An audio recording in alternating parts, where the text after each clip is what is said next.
live. We should be live now with Norway chess round number 3. We should be multi-broadcasting. We've got Arjun versus Fabi, Wei E. Carlson, Nakamura, Gukesh. Hopefully Gukesh gonna fight himself today a bit more and play a better chess. Also, we can go to the ladies section. So we got the open and the ladies section. Humpy Conero playing today with white. Sarasadat for Spain. Anna Muzichuk, of course, Lei Tingje. Back to the live move. So that's the ladies playing. Juan June and Vaishali Ramesh Babu, which is the sister of Pragdananda, the super grandmaster, the very young super grandmaster from India. So if you're rooting for someone in particular, let me know. And there is, of course, a super grandmaster from China as well today playing in the other section. So Wei Yi, by the way, yes, it's about him. And Ju and Jun here, white. Black had played. I'm feeling okay about a c3 being played now. I think that one is an idea. Is this one an idea? I mean, hitting the queen, what's wrong with that? I mean, c3 is kind of cool. Bishop g5, as long as you attack the queen, that's cool. If they play f7 to f6, so be it. I'm going to drop the bishop somewhere. But that's weakening, I guess, for them. Or do you want to play a3 and then something like that? We can debate about this one. Plenty of time, by the way. Plenty of time. Ju and Jun, the Women World Chess Champion currently now. Wonderful games here. So round number 3, the women and the guys section here. Fabi. Ooh, look at the light squares. There's something funny going on here. What is this? What's this? Wait a minute. Dude, this looks... So that's a French, right? That's a French. Okay, advanced variation, knight e2, cool. c5, this is the perennial thing in the French defense. You want to push the c5 anyway. c3, knight c6, adding more pressure on the d4. h4, now that is bold. That's the definition of bold chess. Bold, I mean courageous, not hairless. But no one cares. f6, okay. Challenging the white pawn on e5. Knight f4. I mean, you can't say it's not sharp. If that ain't sharp, I don't know what is. Takes and freaking takes on e6, hitting the queen. Queen moved away. Queen b3. Queen b3. Challenging the black queen and also attacking d5. Hey, fellas, I hope I'm not talking to the wall. I mean, the sound is okay and all, right? Live games, by the way, is live games. Thanks for follow, subscribe, like, follow, this kind of stuff. Do this. Don't be hesitant. BC. Well, I like this. I gotta tell you, I like this game, Fabi and Arjun. I really do. What's not to like about this position, about this game that they playing? What is not to like about? Gorgeous. Phenomenal. c3 doesn't allow this guy pretty much do nothing. I mean, I'm talking, what I say about the guy, I'm talking about the bishop on f8, which I'm not even sure what should be taking, but let's see what black plays, nonetheless. And you may want to get your guys also a bit more active. When this guy moves heck knows where, the knight will be attacked by the bishop, mind you. That's a very sharp situation. I think I like this game very much. Let me go to Magnus Carlsen and the Super GM from China. Wei Yi, the guy only with vowels. He doesn't have a single consonant in his name. That's quite cool. Did myself a strong coffee here. If that doesn't help, I'm going to resign. I'm going to resign if this doesn't help. If it helps, I'm going to keep drinking and see what happens. Probably nothing's going to happen, but anyway. E3, fine. Bishop B4, fine. So what is Magnusito supposed to happen? Play here? Do you do knight C3 or something? I'm asking for. I mean, knight C3 is kind of good, right? I mean, it can't be bad, right? You attack the bishop on E4, which is sort of defended by the guy, but it can't take because the queen is gonna get captured. So knight C3 looks to be okay. But now it's up to Magnus. I can't tell Magnus what to play. He always knows what to do. Apart from when it's like 3 minutes 33 and then he blunders in the Armageddon against Nakamura. Then he blunders. Then Magnus blunders. And any human blunders, because we are not machines. Unfortunately, we're not machines. What is this? Queen D1. No knight C3? No knight C3? I don't think knight C3 would have been bad. I don't think this would have been bad. Is this bad, knight C3? I don't think so. Queen D1. Okay.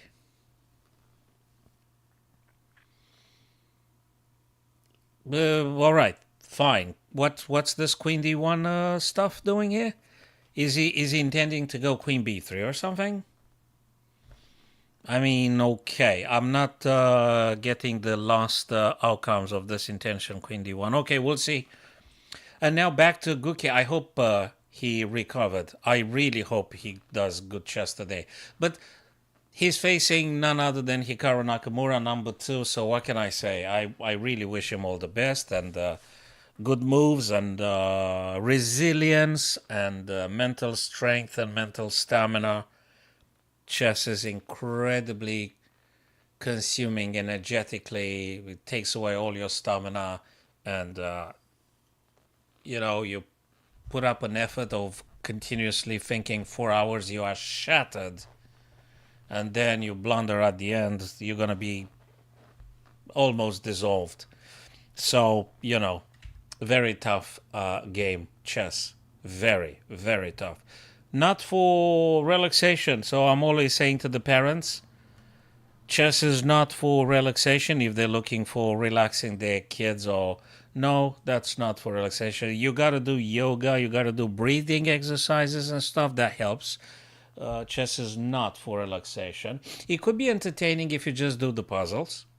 I mean, if you do like 20 puzzles a day and you're relaxing in your chair, you're just, commuting, relaxing, doing puzzles, it is entertaining and relaxing. If you do competitive chess and if you play to win over the board or online, then it's not relaxing. It's actually quite stressful. So, and also the less time you've got on your clock, the more stressful it gets. So just to make it clear, that's the reason strong players blunder in the last remaining seconds of the game. See, Magnus yesterday blundered against Nakamura. So, yeah. Okay, b4 being played here by Guki. b4, b4, b4. Well, black takes, you don't take back. It's cool. You've got a chance to push this one, but knight's going to go here, so I'm not sure. But you're expanding on the queen side. That can't be bad.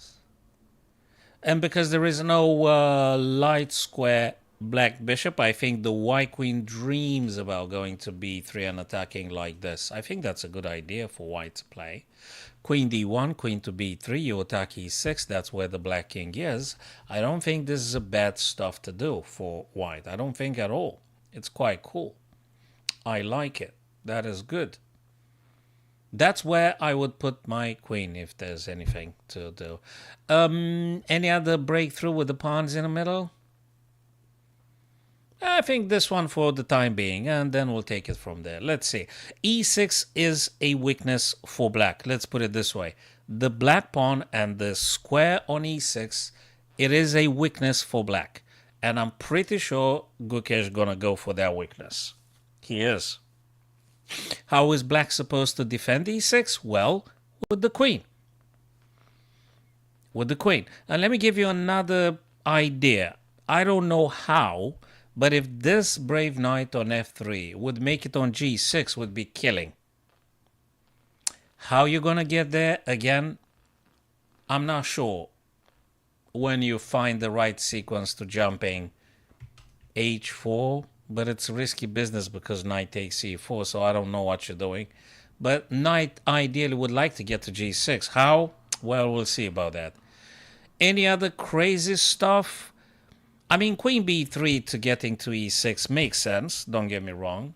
Could be queen c1 to dream about playing crazy lines. Queen c1, bishop takes h6, gh, queen, not sure. Maybe, perhaps. I'm not sure. I'm not sure. But these are ideas. I'm not sure. Probably the other guys aren't sure either. That is why they go to a few seconds on their clocks. I mean, you start a good 2 hours, and then all of a sudden you're looking at the clock, and you notice, oh boy, where's the hours gone? Where's the hours gone now? I've got just a few seconds on my clock. Probably you guys remember the film The Hours and the music, which is perfect, composed by the master Philip Glass. You should go have a listen if you haven't. That soundtrack from the film The Hours. Phenomenal music. These guys are masters of music composition, minimalist labeled as, but it goes way beyond the tags, Minimalist music composer. That's just a way of regimenting them, but that goes well beyond. As with any other authentic acts of the spirit, they cannot really be placed into a category, because categories are concepts and they don't really exhaust the spirit's creativity. So it's just something to giving you the idea that you can handle them. But the authentic acts of the spirit can't really be placed in categories. Anyways, we are right in the very middle. Because chess also ticks the boxes for arts, sports, intuition, cold-blooded thinking, resilience, brutality, conceptual violence, harmony, and I think you can add like tens or hundreds of adjectives. It's a way more than just a board game, so to speak. And I don't know why I say what I say, but that's probably what I'm thinking looking at the stuff happening in front of my eyes now, sharing this stuff with you. Okay. Wishing Gukesh all the best for today. I'm going to leave the arrows here just to see if actually they come. Hey, why do I always have to press back to the life both? What's going on? Since you chose to hide the results, all the preview boards are empty to avoid spoilers. Oh, Lord. No. Okay. I don't want to press back to life move every single time. Okay, so probably now it's getting better, right? Hello, Sam. Hello. Thank you for stopping by. Thank you for subscribing, following, etc. What's this? H6 by way E. Well, you can't run away with that bishop forever now. It's the end of the road for the bishop on g5. The end of the road, because now you have to take. Because if you go here g5 and the bishop is gone, unless you want to trade it for 2 pawns, and probably it's not worth it. So yeah, queen f6. Boy, this is double attack on the knight. What are you going to do? The question is. If you move the knight on f3 now, probably bishop's going to take on g2. King's going to... Yeah, knight c3 is the move that I suggested to play like 2 moves ago, I think. Rather than queen d1, I was thinking to playing, if I was white here, knight c3, but I guess you can play it now. If bishop takes, which I don't really think they would, but they could, you're going to take back with bc. Then if you somehow manage to challenge the bishop, you might be able to get a rook attack on the open, semi-open file. if this were to happen. Semi-open file. So bishop takes on c3, bc, 100% Magnus going to take. At least we know that. He is going to take on c3. I don't know why he's staying. Maybe they didn't upload the move just yet, but that's an automatic move. You've got to take back, of course. B takes c3. And then, in order for you to get rook over to the b file, you have to get rid of the bishop somehow. So, I don't know how you're going to play this. You could do maybe queen b. Nah, you're losing f3, man. You can't. You have to move the knight. You can't stay like this forever. So, b takes c3. I'm not sure what black's going to play next. Probably rooks. You know, you get the rooks where the queen is. Just give an example. And you have to move the knight somewhere. Maybe here. Then trade off the bishops. What can I say? Tough one. But this bishop is a bit of a headache for Magnus. I guess he wants to trade off that bishop. I guess. Fabi Arjun, what a crazy French defense. No offense intended. I wanted to say, what a crazy French defense. Knight f6. Knight takes f8 because the bishop attacks the knight on e6. So knight takes f8. Well, they have to take back. It's a very crazy French defense. I don't even know what color I want to be with here. I'm feeling so naked in this position with both colors. Jesus. Like, what do you take back with? You take with the rook, right? To just exert a little bit of pressure on the f2 and along the f file. Other than that, what do you play? If you take with the king, you're going to have to waste another tempo anyway in order to get that rook to do something. Can black dream about long castling here? I'm not sure, but this is crazy sharp. I think Fabi and Arjun now, I think they're playing the sharpest game in today's games. I think this is the sharpest game. Rook h take f makes sense. And then not sure if you should go knight e2, if you should go bishop b5, if you should go knight f3. You can't do all of them at once, but bishop b5 could be potentially, well, you do pin the knight. You don't want to take, but probably you do want to pin. But maybe bishop e2 or bishop d3 better. Very difficult to say. Bishop d2 to threaten some pawn's advancement, and maybe you can hit on the black queen. Or maybe bishop a3 to attack whoever takes back on f8. I guess this is the reason for which Arjun now delays taking back the knight with something. When black takes back on f8, whatever black piece takes back, they would be hit with bishop a3. So if you take with the rook, after bishop a3, you have to move the rook. And where the heck do you move the rook? If you take with the king, bishop a3, and actually you do get checked. So you have to move the king again. And where? And when bishop a3 plays, attacking whatever the heck is on f8, you could potentially, you are eligible for a castle long, and then maybe you can make the rook participate a bit more. So it's a bunch of maybes, perhaps, and ifs, which is, that's what is in chess. But you guys understand what I mean, I'm sure, and probably you understand way more.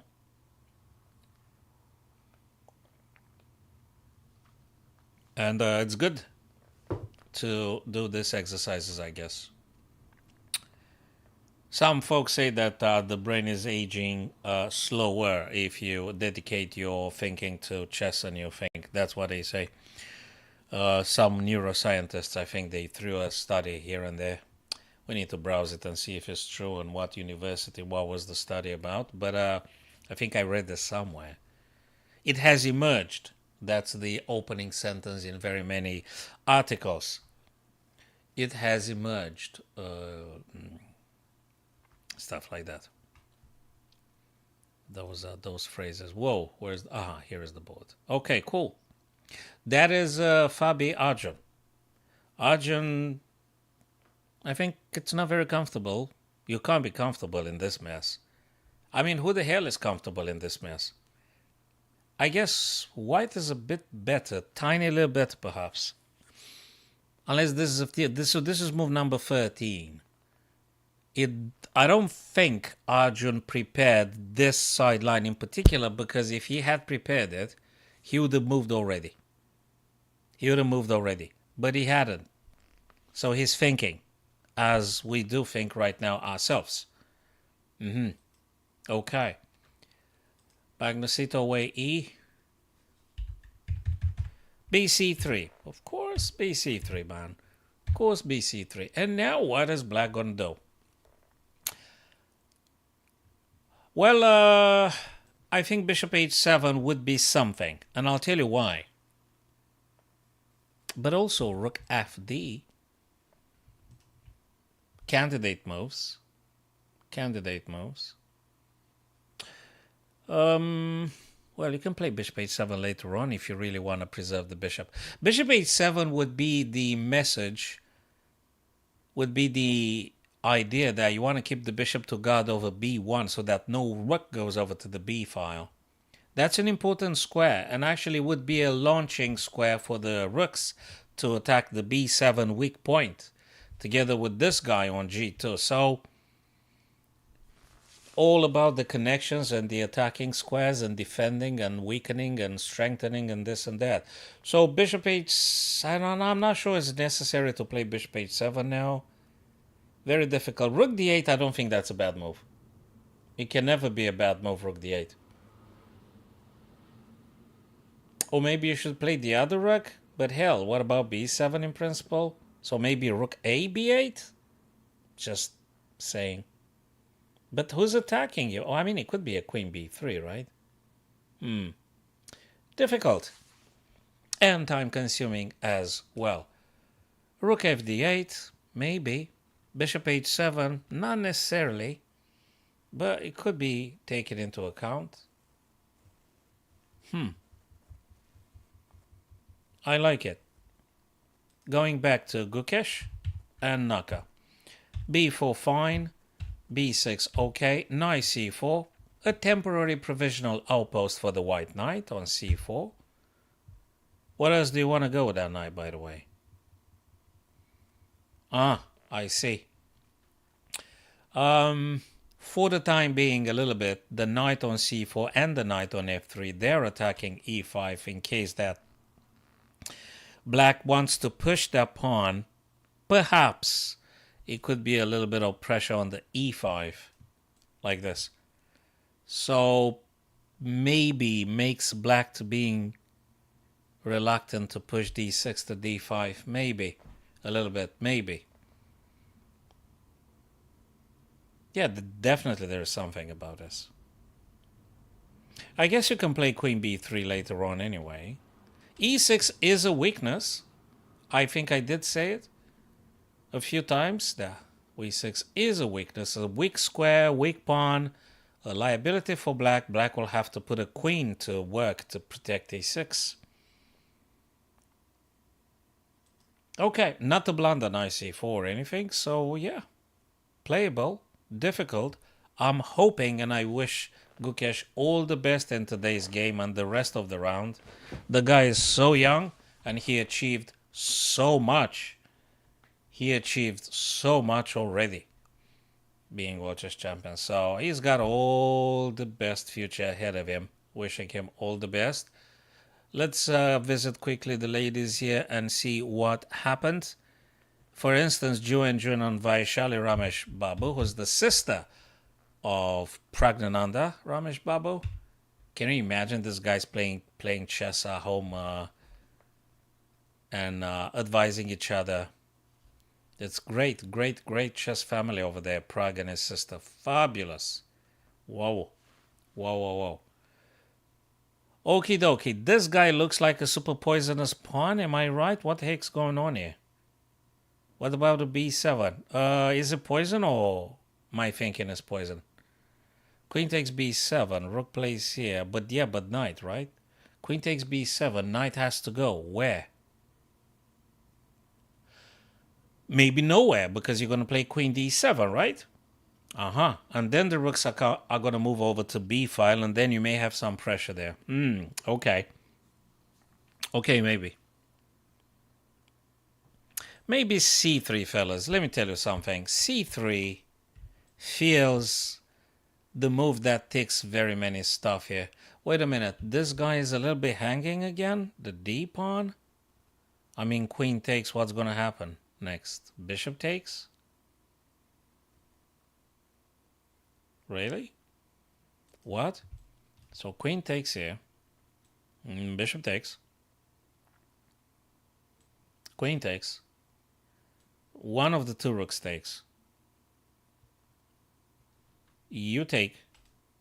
And then they're going to take on d4. Huh. Well, it could be. Oh, yo. Here's another robot. I don't know, Daisy Albert. Yeah. Copy paste. I've heard that sentence like 10 times yesterday. My headphones aren't working. Can I reply in chat? No, we only do chess. Oh boy. Okay. So that is why maybe Jun is not certain about taking on d5. So maybe c3 just to... It's interesting stuff now. Vaishali left unattended both d5 apparently and b7. Huh. Okay. But maybe b7 is really poisonous, so maybe you don't touch that guy. So probably c3. It's a fought. They all fought, aren't they? Lake Ting Jet Animals Chuk with black. Whose turn is it? Lay's turn. Knight c3. Seems to be playable.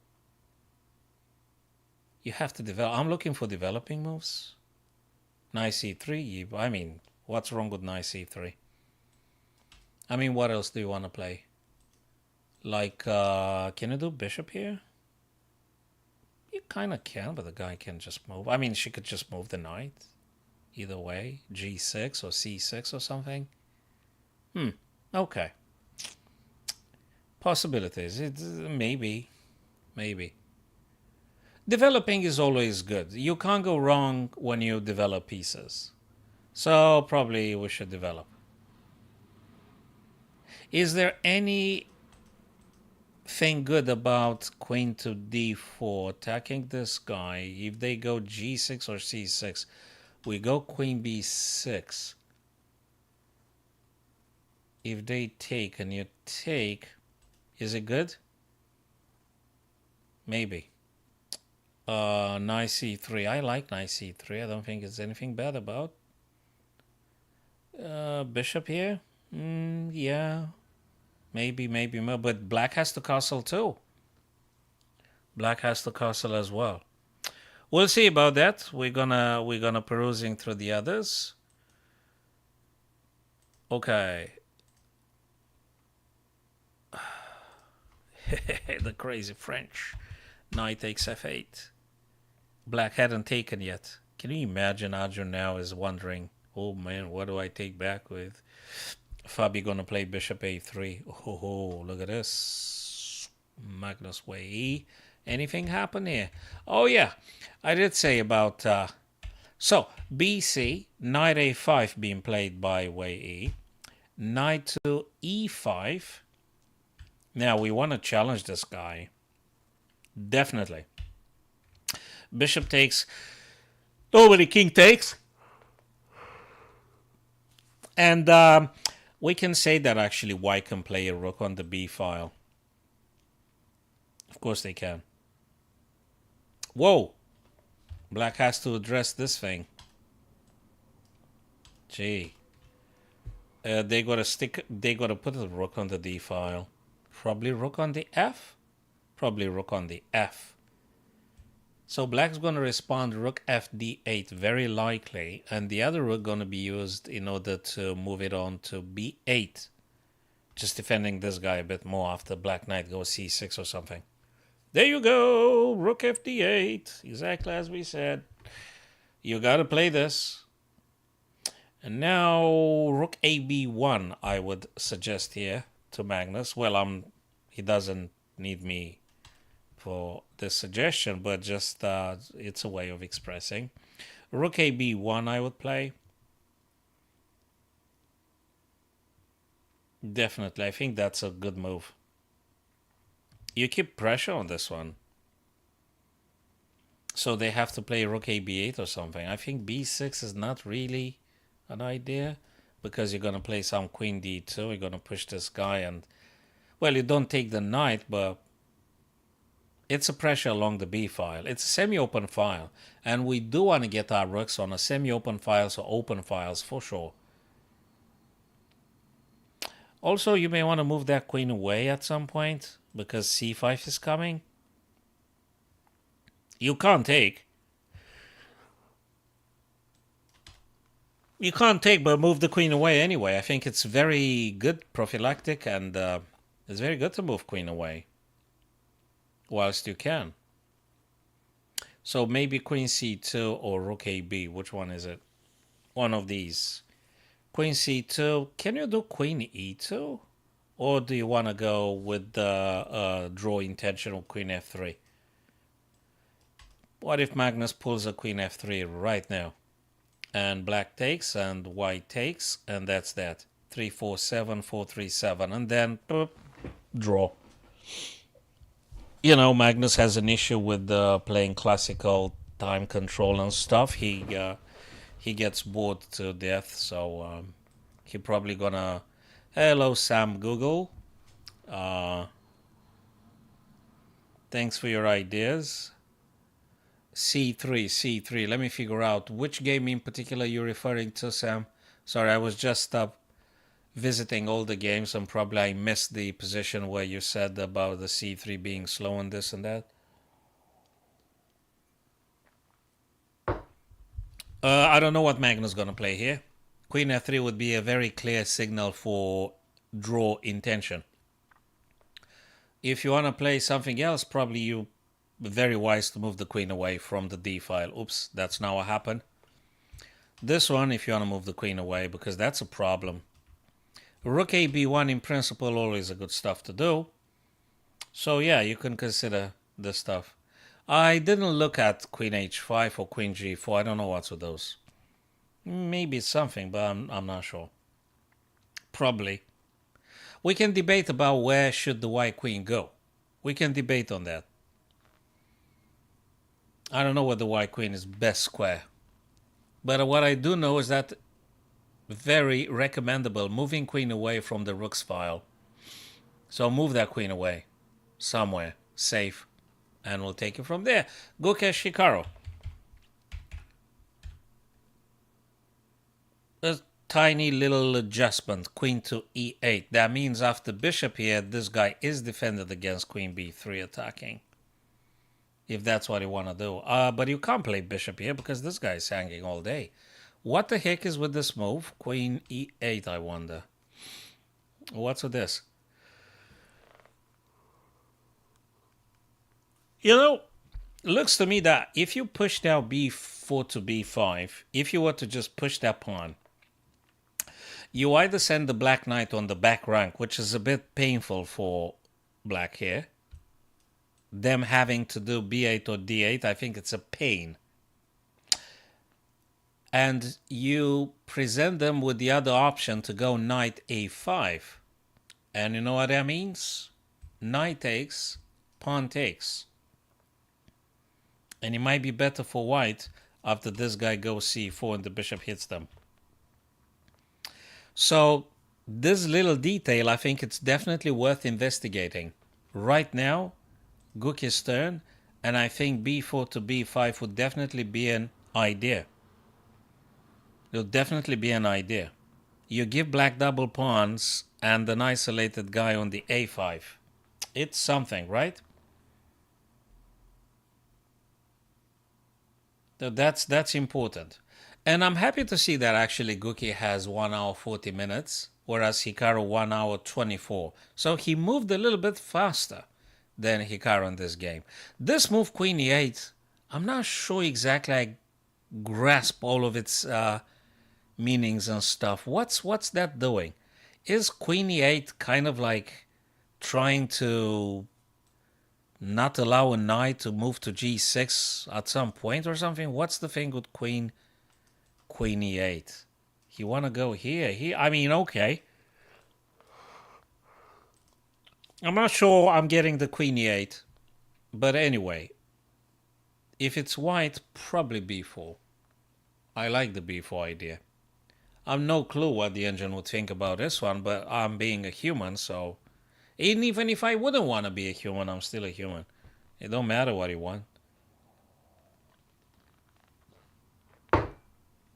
Okay, we'll see about that. What have we missed here in this crazy French? Rook takes f8. Bishop b5. I did say bishop b5. It's a normal move. But I also thought about bishop a3. That attacks the black rook with tempo. So they have to move the rook away. Why didn't they play? I don't know. Bishop e5, not a bad idea anyway. You're pinning a knight. That can't be bad. I guess you can play later on bishop a3. I like bishop a3 very much because wins the tempo, attacks all the dark squares, and I'm not sure where the rook's going to go. Do they go back on h8, g8? Do they move on f7? A bit uncomfortable for them if they were to play this. Given the knight f3 and then knight g5, furthermore, there's something. I think this one is the sharpest. I think this one is the most exciting game in today's round number 3 of the Norway chess. Hey, dude, look at this move. Why didn't he play bishop a3, Fabi? Because now white is confronted with this. So you tell me what you're playing. And not just that. Not just that. Knight on e4, I've just noticed. Sorry for being a human. I've just noticed this. Like twice. Well. If instead of bishop b5, white had played bishop a3, probably this thing wouldn't have happened. You see? Because bishop would have hit the rook on f8, so might have been maybe better, just saying. I'm not sure, but just thinking out loud. As sure as hell, knight e4 now puts double pressure on f2 and double pressure on c3. So how do you deal with that? How do you respond to this threat? Knight f3 played, Fabi. Hello, Simon. Simon says just take on d5. Simon, I don't think that works. I think it's a catastrophe if we had taken previously on d5. It feels to me kind of losing. It feels to me very, very dangerous. It seems to me incredibly dangerous. If previously white had taken d5, I don't even know what to tell you about this move. Have you considered queen c3, knight c3 and stuff?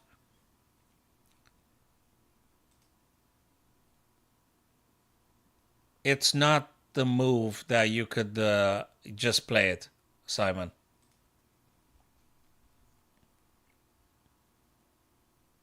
So yes, our friend Simon said that, but I'm not sure.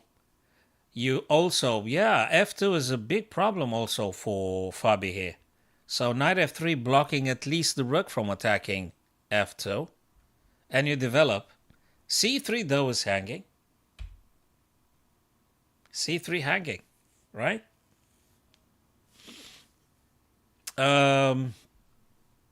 Black stern, by the way. Not white, black stern. What do you play here? Is this playable? Is bishop d7 to break the pin and ready to castle long? Your guess is as good as mine, maybe. Do you take on c3, by the way? And if you take on c3, who takes on on c3? Is it the knight or is it the queen? The knight is super aggressive, I think, because it threatens discovered check from the queen and attacks this guy twice anyway, together with the queen. So this is very, very sharp. Queen takes c3. Check. Now this is a check. You don't negotiate with that. Queen takes c3, knight takes and attacks this guy on b5, which is probably going to take. Knight takes c3, attacks the bishop on b5. So again, we can debate what the heck do you play here. Do you take? Or do you move? Yeah. He played the pawn. I mean, this guy takes and you take and you attack the knight. That cool. Very cool. This is so nice and beautiful and aggressive in its own. He didn't trade it to helping black to connect the pawns. He actually pushed a2 to a4. When knight takes, if knight takes, pawn takes back and attack the c6, which, where does it go? You can't move here, because I'm going to take it for free. You're going to go either peripheral, or you're going to go back rank, or you're going to go in front of the king. So I love this a4 move that Fabi just pulled right now. Reinforcing the bishop, attacking then the knight on c6, if black knight takes. I'm not sure black's going to take now. Maybe they play bishop d7. I don't know. Very sharp French defense game today. In between Fabi and Arjun. Very sharp. I think after the round concludes, probably I'm going to give it either a short YouTube video or maybe a consecrated long type format video. Or maybe you guys tell me if it's worth a video, this particular game. I think it's more exciting than the Magnus Wei or Gukesh Hikaru. This one, Fabi and Arjun. India's #1 chess player, phenomenal. I would have liked to see Nihal Soren too. I think that guy is oh my god, that guy is a monster about a speed. This guy's thing so fast is just almost unhuman. I think I've seen a short documentary with some autistic kids able to calculate at an incredible speed mathematical operations. On a screen there were some formulas and the autistic kid processed all those super speedy rolling images in his own mind, and at the end he gave the correct answer. So there are some brains that just simply work differently. So some people manage to think in an innate fashion faster than the rest of the people, and that's objectively what is. So not everybody can be a super fast bullet or blitz player because we're not the same. We're not equal. You say some people just think faster than others. Otherwise, we would all be in Nakamura or Magnus Carlsen or Nihal Sarin or you name it. But it doesn't mean we don't enjoy the beauty of the game nonetheless, even if we're not fast thinkers as those guys though. But just saying, blitz or bullet chess is not for everybody. So as long as you keep it as an enjoyment and you don't go completely mad or crazy with the bullet or blitz, I think it's fine if you keep it in the normal parameters. You know what I mean? I think it's fine. So, Arjun is giving a thought here. Obviously, taken on b5 doesn't seem very attractive all of a sudden. So you need to come up with something else. Is that something else bishop d7 or a6? I don't know, maybe. a6 is an attacking move. a6 is forcing white to take a decision. It's not like you allow white to take initiative. You actually do something aggressive with a6. You kind of force them. You either take or you go away. Bishop d7 breaks the pin and allows black to castle long. I'm not even sure that's a move all of a sudden. Why? Because I guess white can get the rook on the c5. So do you like this? Very, very, very difficult French defense position. I mean, this is a very sharp situation here for both players. For me, it's exciting as a witness. as a watcher. For me, it's absolutely beautiful and exciting. For them, I think it's a little bit quite stressful now to playing this. Okay, here we are. Let me see my TikTok friends if they put any other messages. I'm normally missing on those messages because I have to switch the tabs in between the Restream chat and the TikTok chat, so I'm not seeing them straight away. I'm still looking for a software that actually gets all the chat in the same place at the same time as it happens. But I don't think there's any software that does that in the multi-broadcasting, because all the platforms come with them with their options and limitations. They are limited. Okay, nice one. We're gonna be back to this. We're definitely gonna be back to this. Hey, Magnus moved that queen too many times. Okay, I did say rook fd8. I absolutely did say rook fd8. Because that's exactly where the queen is, and you want to push c5. And Magnus wisely moved the queen away from the d. He went on b1. Queen to b1, not just you move away from the rook, but you keep an eye on b7. Therefore, the knight on a5 can't move right now. He can't. But I'm going to tell you something. Queen b1, I think Magnus plans on more stuff. Like queen b4. Queen b4 would attack the knight. Again, you can't go c6, really. So I think Magnus wants to play that queen a couple of times with queen b4. And then if black goes like b6, it's a bit uncomfortable anyway, because you're giving up on the c6 altogether. It's an idea. It's just ideas. He didn't want to draw, though. I guess if Magnus had played queen f3, it would have been a clear message to Wei, okay, let's just draw. But he didn't. He went queen b1. He wants to play queen b4 very likely. He is free to get a rook on d. At some point you have to get the rooks on d and b as well. And he still plays for victory. And there is another thing with queen b1. Notice, guys, its versatility. Notice that the white queen can also aim for e4. You could go b4, you name it. That queen can do very many stuff. It's very many stuff happening with the white queen. I think it's a bit more active than the black queen. I like the white queen a bit more here than the black queen. Does a bit more stuff. It doesn't mean Wei now lost the game or anything. No. But it's just the pieces' activity. And some pieces get more and more and more limited. Like, for instance, the knight on a5, it's not that great. Da-da-dun, da-da-dun. That's the sound. Thank you, Athena. The goddess of wisdom in the ancient Greek mythology. Beautiful. And yeah, definitely. Athens. Okay. That's the name of the city, came from Athena. Okay. Oh, for Christ's sake, that's another robot, man.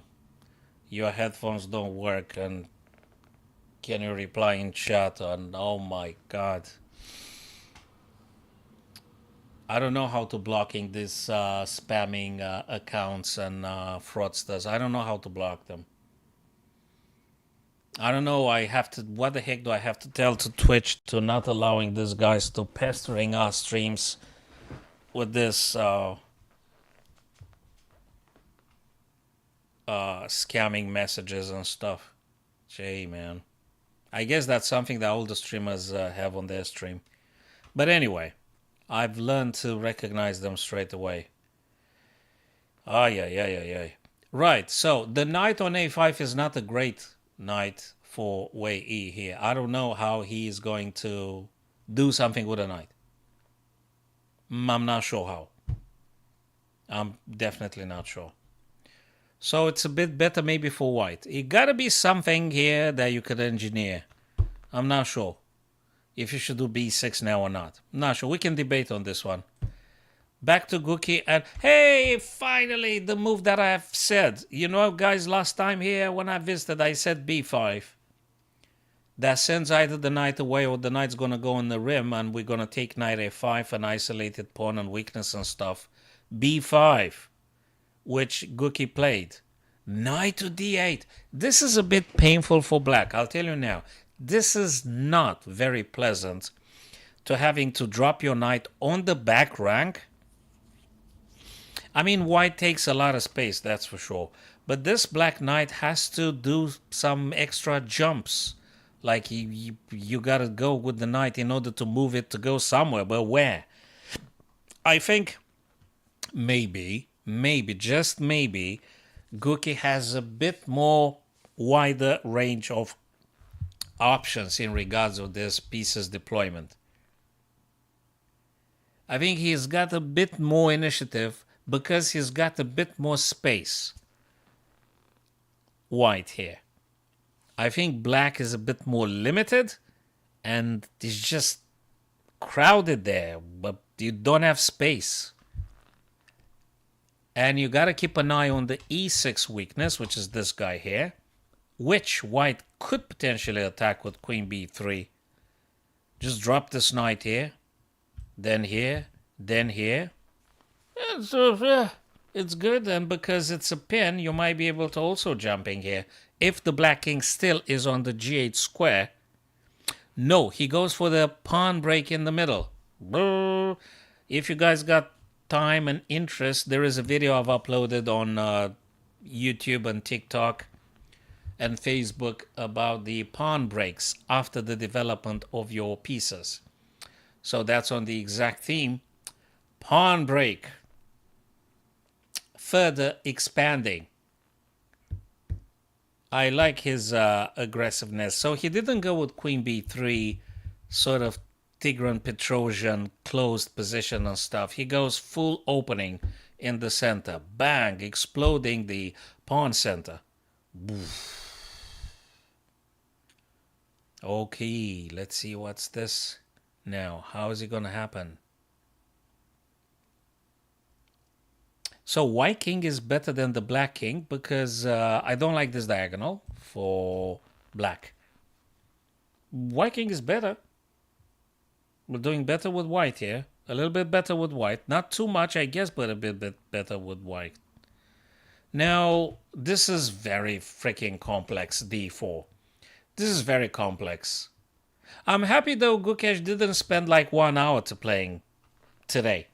Comparison with yesterday, because yesterday he was in massive time scramble. Poor Guki. Now, he moves a bit faster against Hikaru, who's the king of the speed chess. I got no more beverage here. That's almost a problem. And I have to go fetch myself something at some point. So d4 is a very complex move. I mean, black could take with either pawn. They have to, because if not, white actually attacks c5. You've got it, guys. 3 times.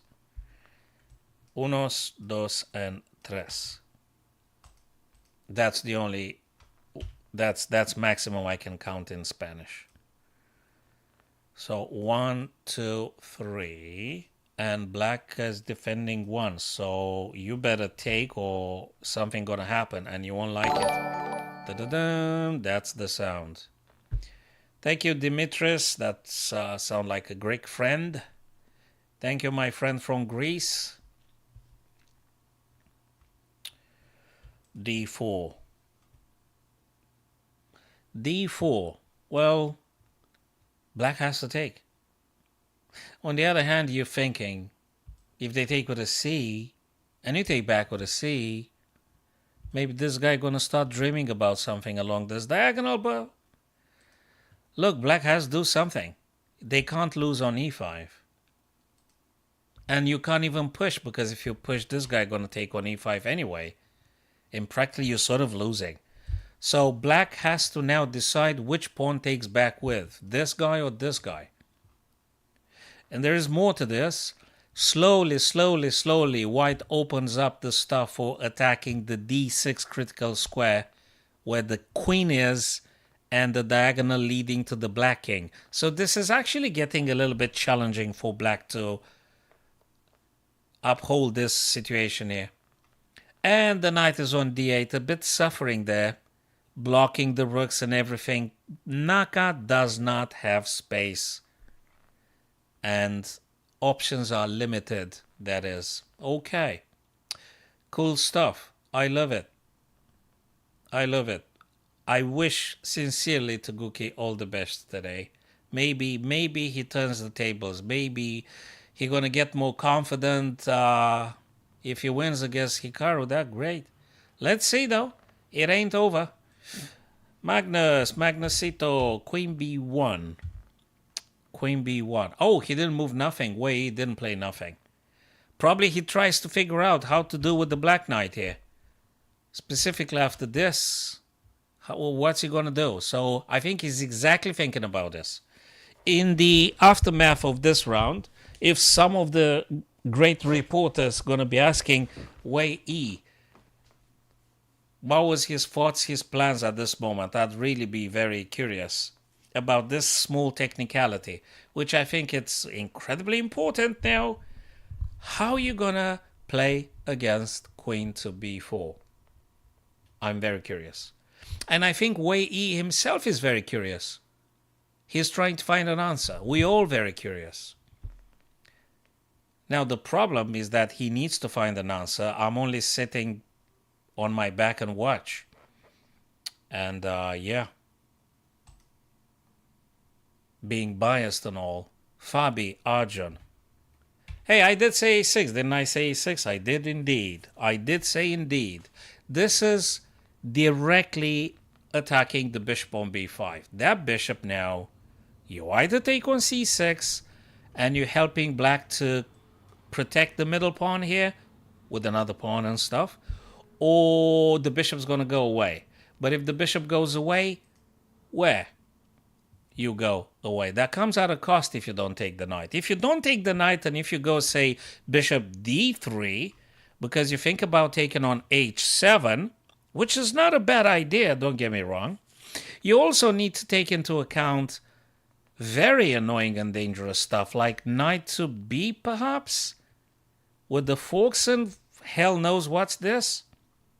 Although bishop a3 might be pinning, but knight c2 is a check and a fork and attacks the rook. This is so difficult. It's very difficult, very time-consuming.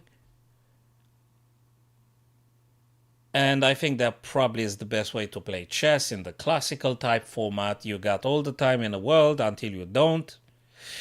And yeah, beautiful. What do you do with the bishop on b5 right now? Personally, being almost all the time a chicken at chess, I would probably take on c6. This guy takes, and then because I'm pretty much scared about stuff, yeah, thinking about maybe castling quickly or something, but I have to recognize a move like bishop a3 is great. After bishop had taken on c6, maybe bishop a3, you attack the rook. Then maybe hell, maybe you castle. No, you can't castle long, man. There's the knight, for Christ's sake. But you can castle short. There's a lot of attacking ideas. Bishop takes, pawn takes, man, maybe this, but then the guy's going to play, but then you're going to take, but then, okay. If you don't take the knight, you're going to be facing this stuff sooner or later. Here's a problem. Knight goes c2, d3, because the bishop had, I mean, no, if you drop the bishop on d3, I mean, they can play knight b4 anyway. Attacking your bishop, attacking many things. Very difficult. You guys, you could tell me what would you do here if you were with the white. Simon, if you have an idea, if you're still there, my TikTok friend, let me know. Dimitris, my Greek friend, if you're still there, let me know. If you... He took on c6. He just took. So probably too dangerous allowing that knight to mess around in your area. Okay, now you can play another attacking move. And when I say attacking move, I'm referring to this. That's an attacking move. Definitely an attacking move. Another interesting stuff. But boy, oh boy. Oh no, bishop b2 he played. Well, that attacks the knight and attacks it now. Knight goes on e4. Still pressure on f2. You can't move the knight on f3 anywhere, because if you move it, you're losing f2. So what do you play now? Do you take on g7? No, he castled, which I did say I would do because it's important. King safety. Very important king safety. And it's not just king safety for white, guys. It's not just that. You're actually able to do stuff like this. And g7 is hanging. I'm going to tell you something. I think I'm kind of smelling that white might be just winning this game in the end. This last move that happened allows white to unleash all of its resources to attacking the black king, which is not castled just yet. So that is something. Black has an issue now. You have to address the g7. You can't just ignore g7. One. Secondly, the bishop hasn't been developed yet. King is uncastled. So there are like 2-3 very big problems here for Arjun. So he needs to address those issues straight away. g7, bishop c8 undeveloped, but there's more danger coming for black, and that is rook fe1, knight g5. Bishop g7 is definitely a thing. You know, you could eventually play stuff like this, but then bishop goes d4, but then black pushes the pawn. Yeah, it could. I don't say no, it could. Then where do you go? Bishop e5? I'm not sure. So it's not that easy. Rook a7, maybe. Difficult to say, very difficult to say. If you play rook a7, you could say goodbye to castling. There's no more castling. It's not going to happen. So, yeah, what can I say? Maybe. Should you do rook? I don't know. That looks horrible after some knight e5, for instance. I don't know what to say. Very difficult. I think it's a bit more psychologically difficult for Arjun than for Fabi. I think it's a bit more challenging for Arjun here. Yes, that's how I look at this.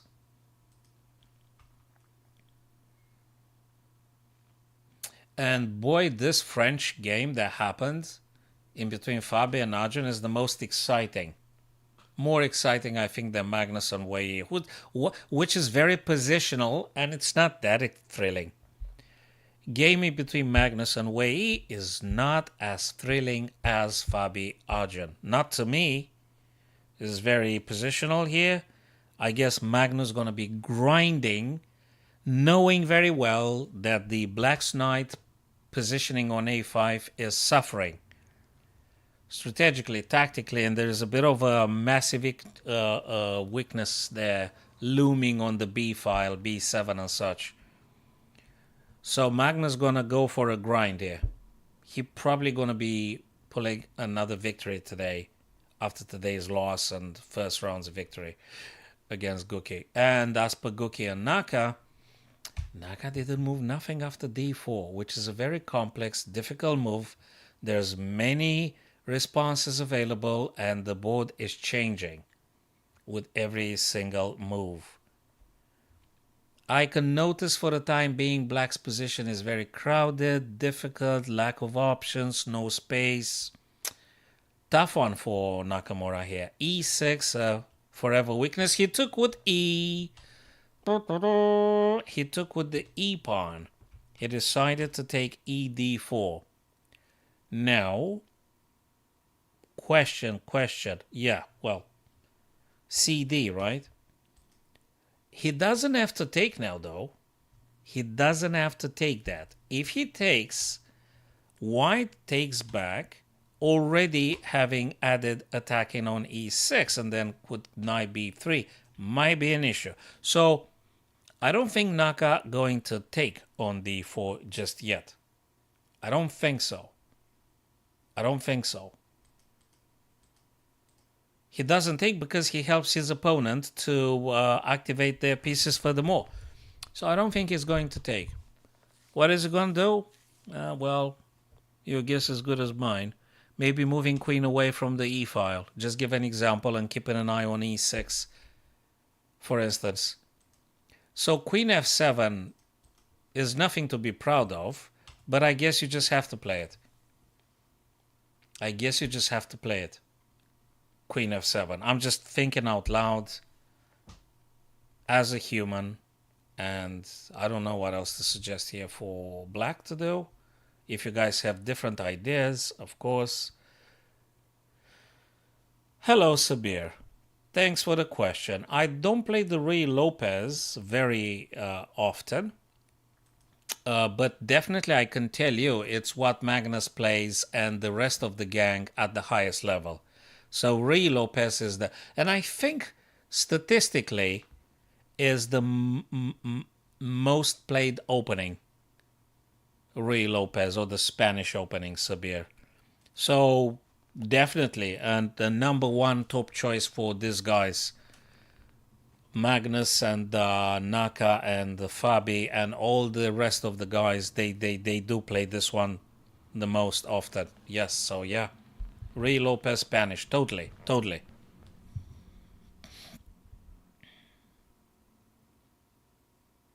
Okay, I'm curious. Queen f7 is my understanding here, but again, not a great move. There's nothing great about Queen f7, but what do you do?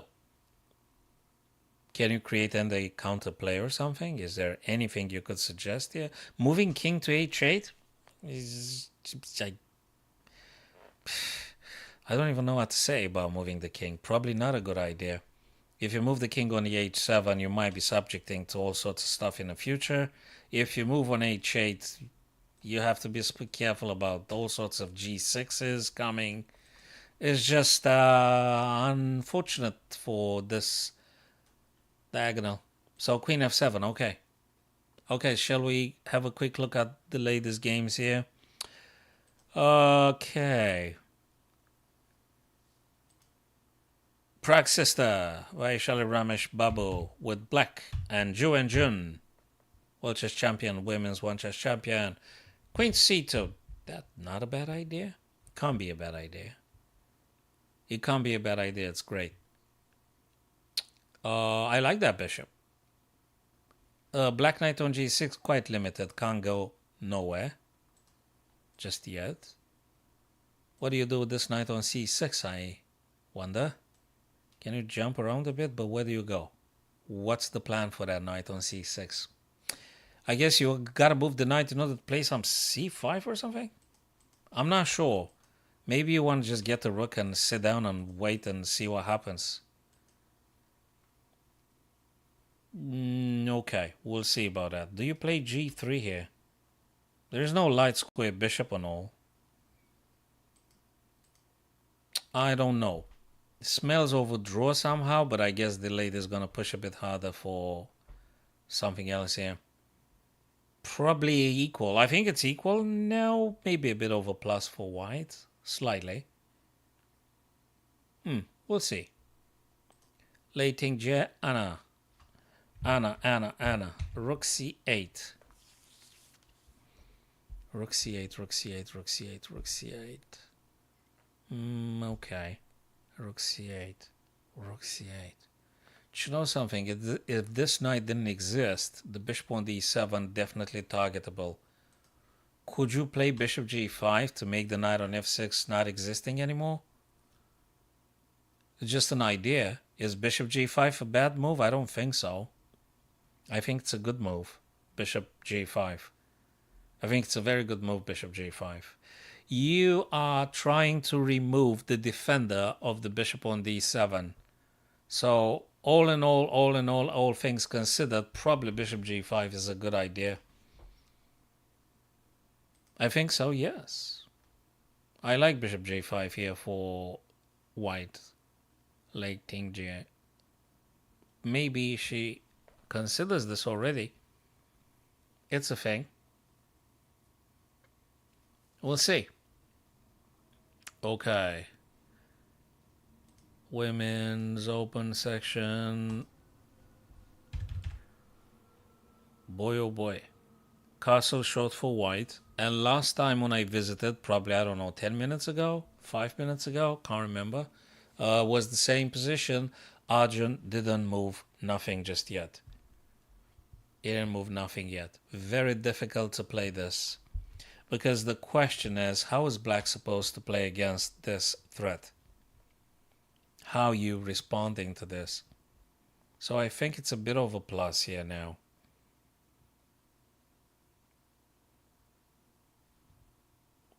It's a thing. C6 also a weakness. I guess you can always play a rook a to c and you're attacking that pawn, which you could potentially attack more with stuff like knight e5 and you're attacking c6 twice, and then it's getting more and more and more difficult for black.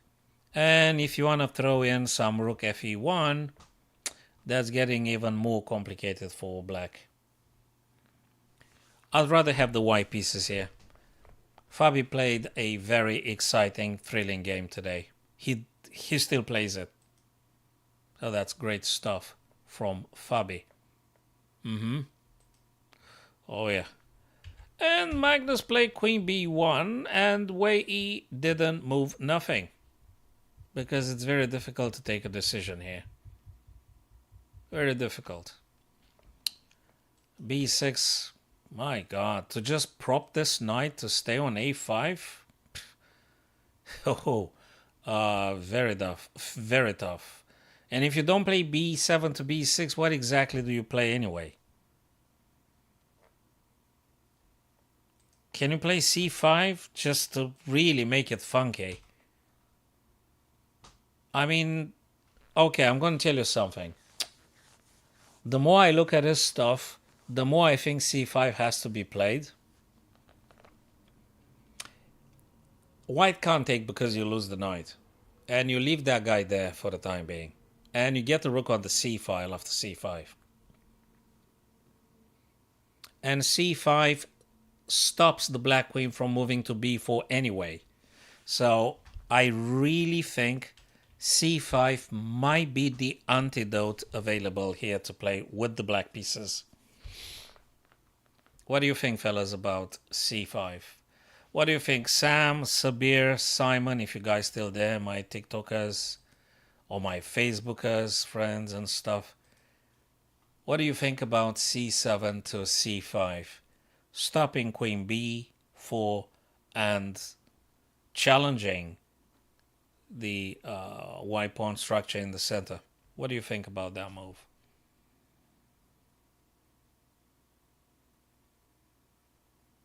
And then perhaps getting rook 8 to c8. I'm not sure, just thinking out loud. Maybe.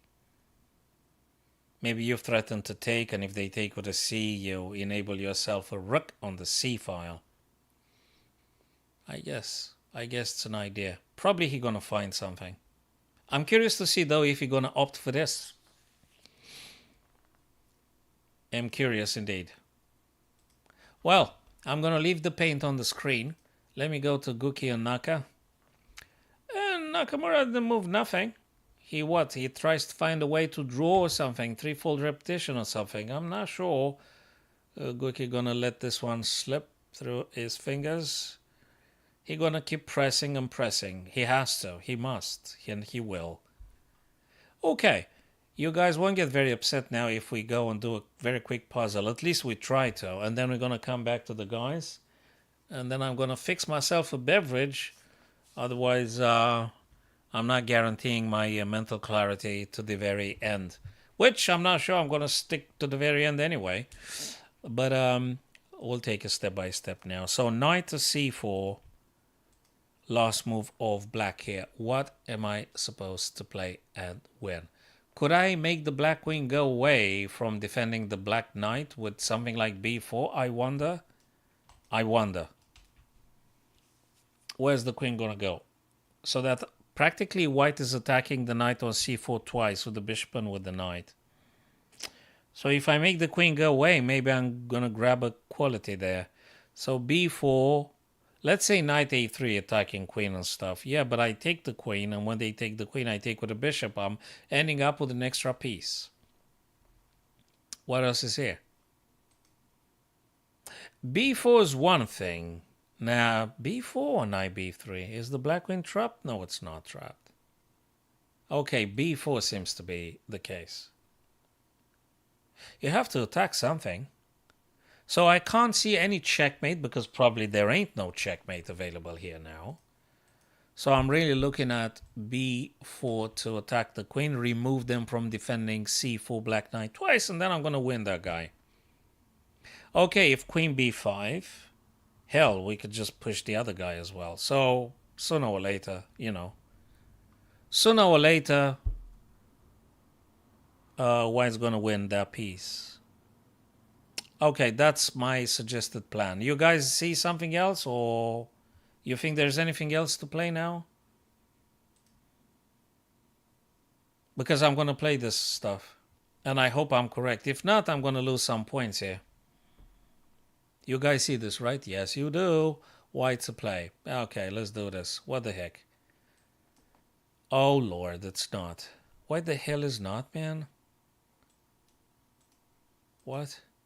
Why the hell is not? What, knight b3 or something? b3 or something? But then they're going to go here. What's wrong with b4? What is wrong with b2 to b4? What's wrong? What's wrong with attacking the queen?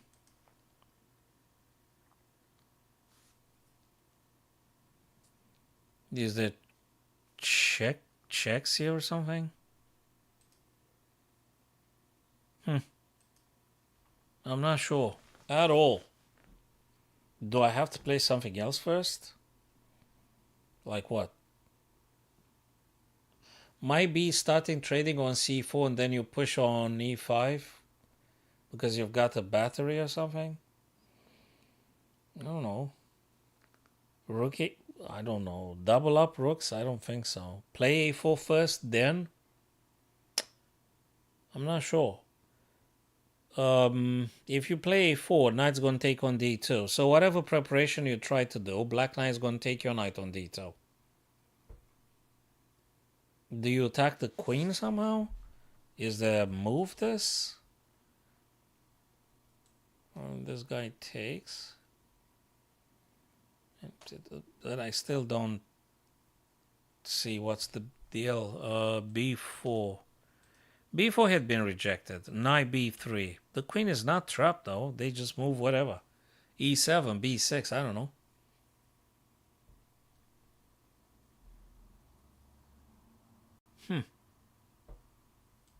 So if you play this, knight's gonna take.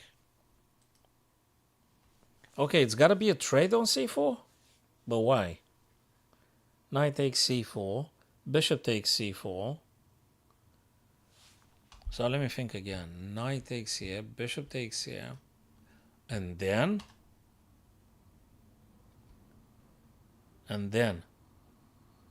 So knight takes c... No. Is it bishop takes?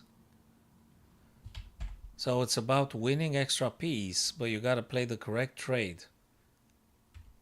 Bishop takes, and now I have to attack the queen. Whereas if I took previously with the knight, bishop takes, and then when I play stuff like this, they're gonna go here, but then I have this, and they go here.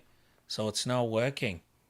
Whereas bishop takes, queen can't take, so bishop takes, and now when we push b4, very difficult. When we play b4, and they go b5, we play this, they go here, but also we got this, but that doesn't mean nothing.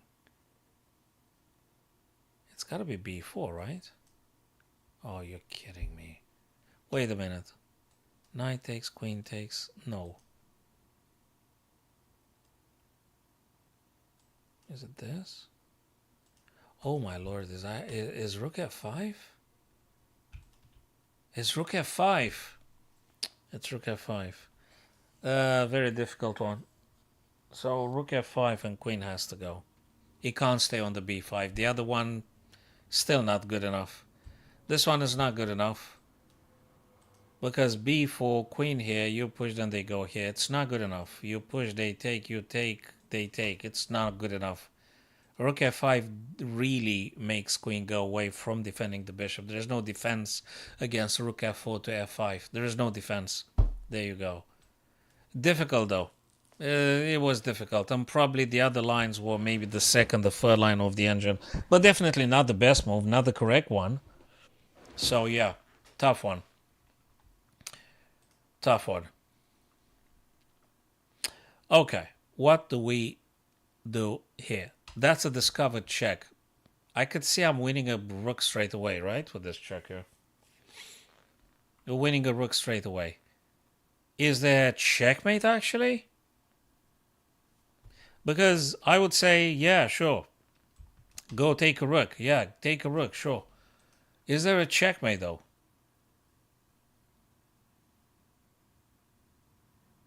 Is there like this? Now that's a check. Let's say king goes here. They kind of can they? You can't move this guy here to check because knight takes you, right? So I'd say, you know something? All is nice and cool, but you just take a rook. You just take a rook and you take a rook. It's either knight c3 or it's knight c5. Oops. So knight c3, knight c5. Knight c5 wins the white rook. So you're going to win the game at some point. 15 moves more or less. The other guy would resign, I suppose. If you go knight c3, king's going to go f2. And then, yeah, you continue rook e2. Then king goes g3. So we're going to play for a very long time. But then you got issues here as well. So you can't just go knight c3 because there is no ladder checkmate and stuff. So I guess knight c3, king moves whatever, you take rook and that's that. Hey, Michael. Take with the knight. Yeah, Michael, I think you talked about the previous puzzle. Yeah.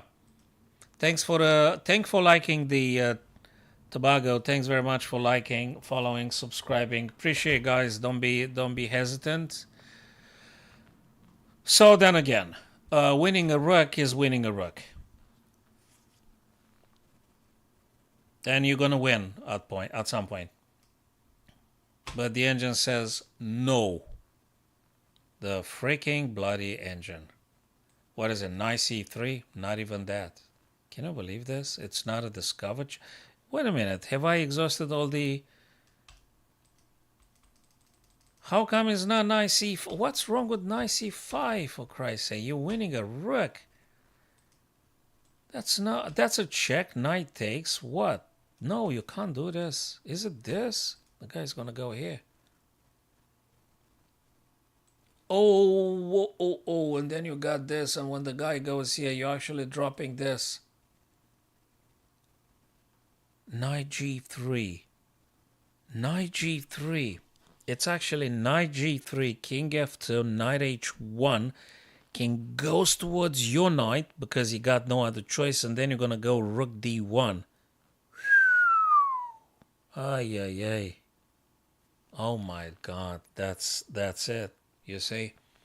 Probably knight c5 would have won the game sometime, but this one just delivers. Oh, come on. I took the simple lazy approach with knight c5, get the rook, and that's that. I took the lazy approach. There you go. Bloody hell. Yeah. Knight h1. Annoying, man. It's checkmate in like 2 more moves now. Knight blocks, you take, and that's that. Yeah, checkmate. Oh, I'm so sorry. Checkmate with either rook. It doesn't even matter which rook takes. Still a checkmate. That's a shame because probably knight takes c5 is the second line and you're still winning, but better than winning a rook is delivering checkmate. There you. Let me see. Knight c5, my dear friends, is the second line of the engine. And you're probably going to be winning heck knows when. You might be. Knight d6 even better. You're winning the rook indeed. But knight g3 checkmates.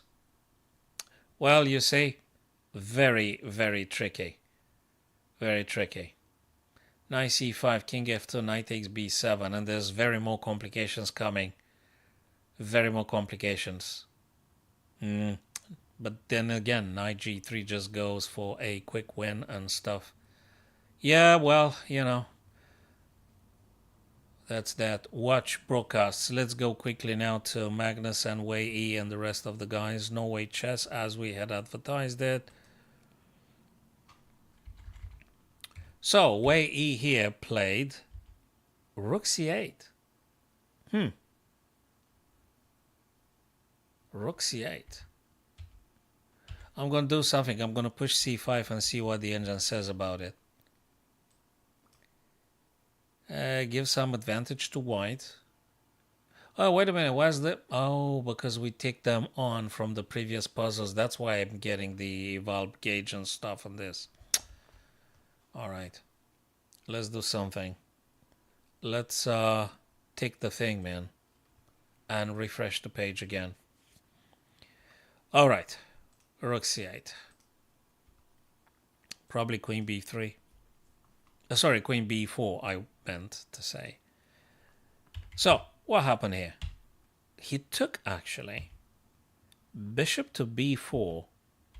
Why bishop b4? Because it's double attack on d6. That is why.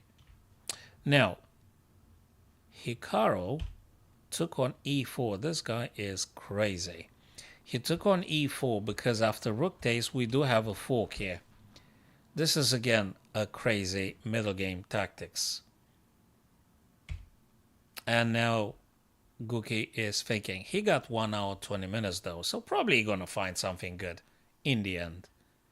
He is going to find something good here.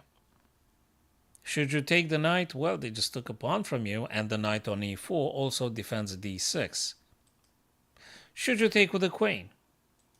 Well, maybe. Maybe queen d4 after all, right? Maybe queen d4. Yeah, maybe.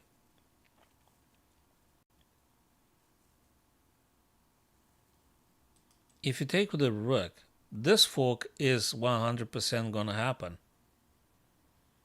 But then you could take the guy, then queen takes. Well, he gotta sit down and think and take every single one of these ideas in turns, and he needs to decide which one works best. Looks queen d4 is employable here. If the knight goes away, e6 is going to be attacked by the rook, and it's starting to look interesting. Probably white is doing a little bit better here. Queen d4, rook e4, one of these two. These are the main candidate moves here.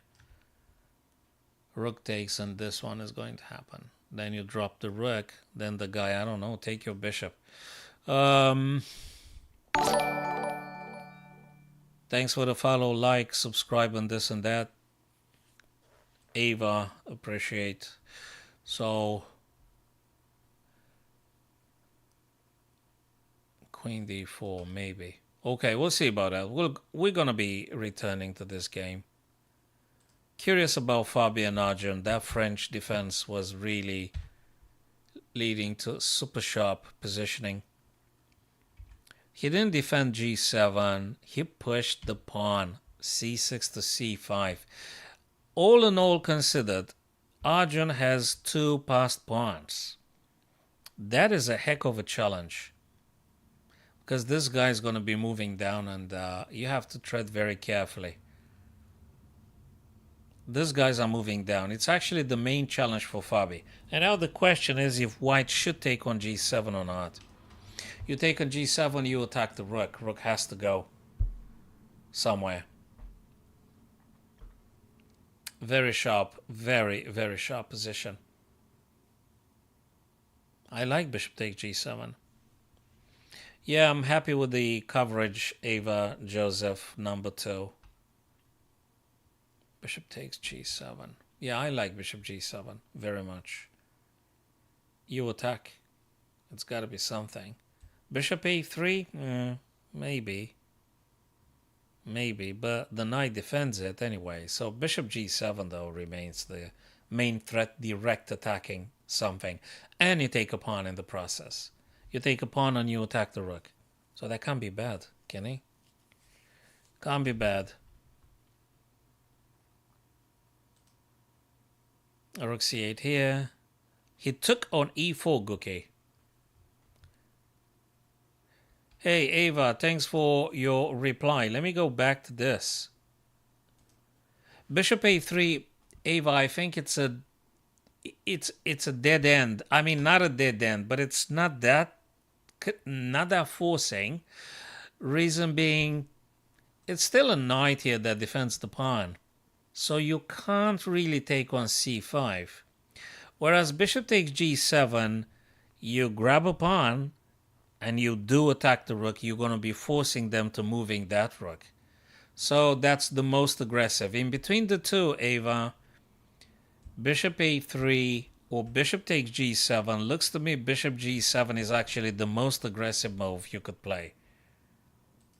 But then again, it might be some other subtleties I'm not noticing. But if you want to play aggressive stuff, that's that. That's the move. So I'm proposing this, bishop g7.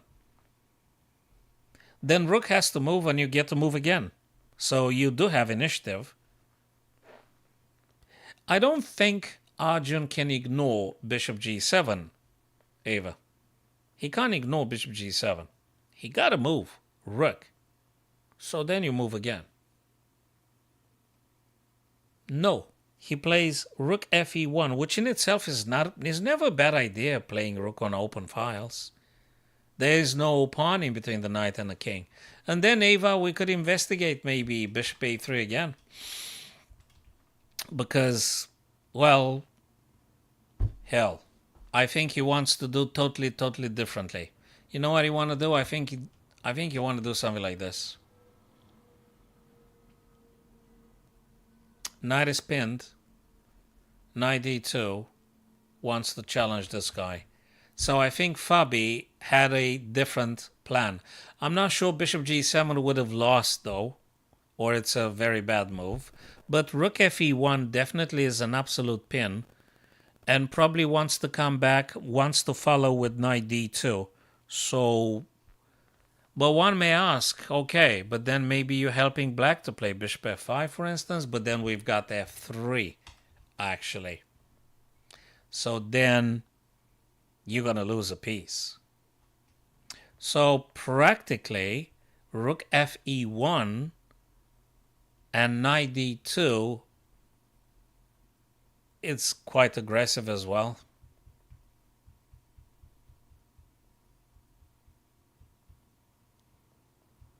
g5, h7.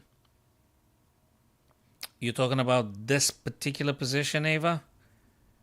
You said g5. You're talking about now for black or another game? Sorry if I didn't get the right idea of the right game. Oh, white knight. Oh, I see what you're meaning. Oh, I see. I get it now. Knight g5. Hell, that's something as well. That is something too.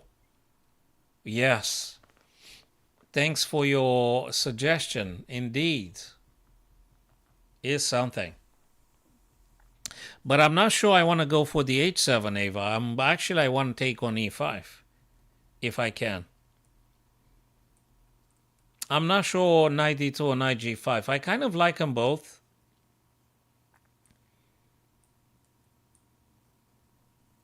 Hey, Hamza. And I thank you too for your visit and for your nice thoughts. Appreciate your thoughts, my friend, and your presence and all. That means a lot. Thanks for following, guys, and liking, subscribing, and that also grateful and grateful for. So yes, knight g5 definitely a thing. And knight d2 definitely a thing. Probably knight g5, Hamza, is a bit more aggressive.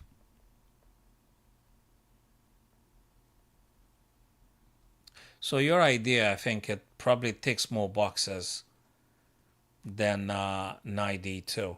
They're equally aggressive, though. They're very dangerous and aggressive moves. It's always good to make a pin. Okay, let me go briefly to Magnus on way e here. Magnus didn't move nothing. I'm liking queen b4. What do you think about this one, Ava and Hamza? What do you guys think about queen to b4? Honestly, what do you think of this? Attacks the knight. If knight goes on c6, I guess we could take with the knight. And pawn takes, and then black is having really weaknesses on a6 and c6. So queen b4 seems to be quite the normal stuff to play here. And back to Guki a little bit. So, rook takes e4, d6, which was to be expected, of course. Bishop takes e7 first.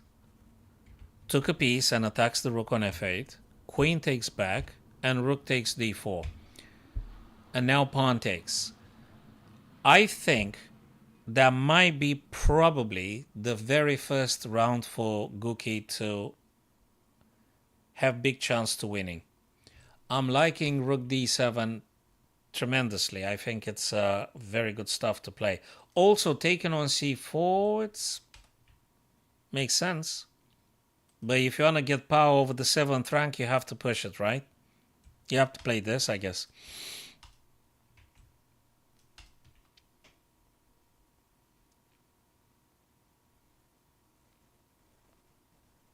You have a chance to establish yourself on the 7th rank with the rook. Attacking queen, attacking g7. You never know. Maybe you got a chance to play this guy, and I mean, it's quite dangerous. The threat is serious. Yeah, you have to pay close attention also to queen and the rook battery on over to f2 here. You never know. But it's definitely a way to attack. So rook d7, I think it's quite something. Again, attacks g7. This is very important. And the queen. I don't think it's a bad idea, rook d7. I really don't think so. I like it very much, though. Taking on c4, you could take on c4 as well. Then getting the other rook on the c, and then attacking rook c7, battery on with the... So you either make a battery with the rooks on the c file, or you do the battery now. You go d7 right now. So we can debate on this one. You attack straight away with rook d7, though. You do attack immediately. Then maybe you could get queen d6. So rook d7, rook to d7, then queen to d6, then I don't know where the black queen goes, though. I don't know where the queen goes. You might have a big chance to go knight e5, maybe. So establish very powerful battery on the d file. That's exactly right, Ava Joseph. Yes, yes, yes. e5, then maybe g6 if you're lucky at some point. Yes, I agree. I think that's the right way. And yes, I think you're right. I think you're right about this one. Indeed. Beautiful.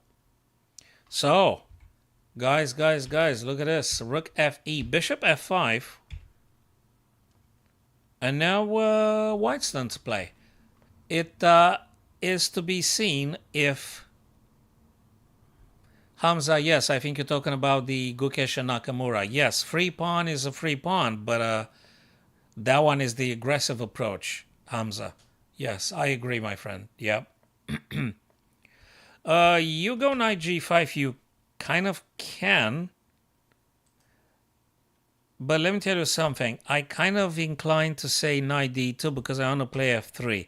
Knight g5 gives them the option to play h6, apologies. Again, knight g5 will be replied with h6. So I don't think you want to go back and forth, and I don't think you want to take on e4 because then black's going to take with, I don't know, pawn maybe. So I don't think it's a great achievement, whereas knight d2, it's very dangerous in terms of f3. Knight d2 is actually killing it because we've got f3. And sorry, but that's winning a piece. So for this reason, I think Ava and Hamza that knight d2 is more as a hell of a move. I don't want to lose my knight because the pawn took it. So if we do knight g5, Ava, h6, you take g7, I think we kind of lose. Pawn takes your knight. You take their rook, and then they take. You just lost, Ava, 2 minor pieces for a rook and a pawn. I don't think bishop g7 is a counter play to your idea. I think knight g5, h6, bishop g7 loses for white. You dropping, you trading 2 minor pieces for a rook and a pawn. That's how you lose. That's how I understand, though. I might be wrong, but that's how I understand. So knight g5 doesn't really work. So you're going to go knight d2, threatening f3. That really works. This one and f3, that's killing it. That's good. This is good, knight d2. Which I suspect black has to move the king after you play knight d2. They have to move king somewhere. I don't know where. I like knight d2. It could be knight e5 something, but then again, what's this actually? I don't like it, knight e5. I don't want to put my knight in the rook's file and something. So knight d2 though. I'm going back to knight d2. It's got to be knight d2. But I'm not Fabi. Fabi gonna figure out something. Yeah. Hamza, yes, you are correct. One of these two, I guess. Unless Fabi found something else. I don't know, maybe he finds something else. But I'm not seeing anything else available now better than knight d2. We're going to see. We're going to see, fellas. Hamza, who you rooting for? And Ava Joseph, who you guys rooting for? Or you're just enjoying the Super Grandmasters playing? Tell me if you prefer someone in particular to winning here.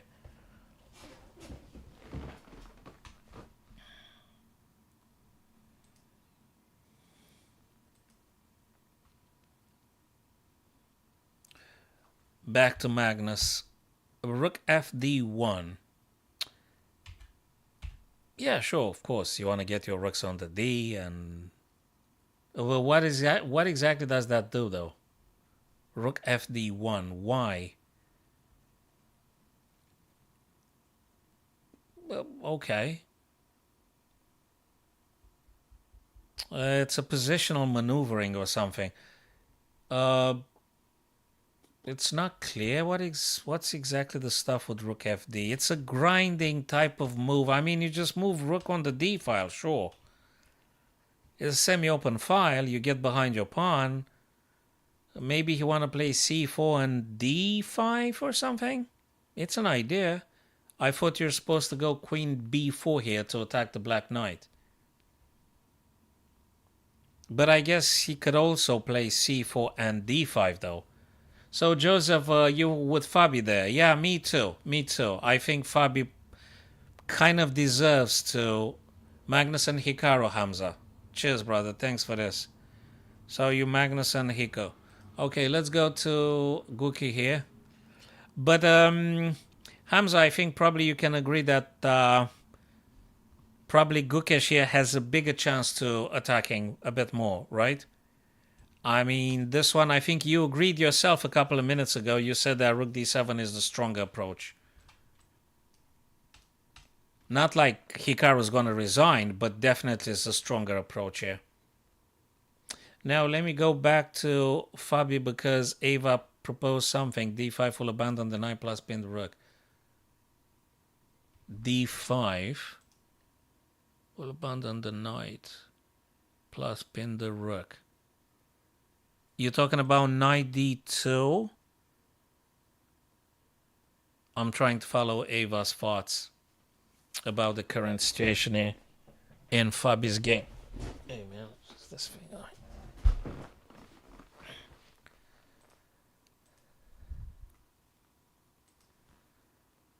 Magnus's game. Let me go quickly.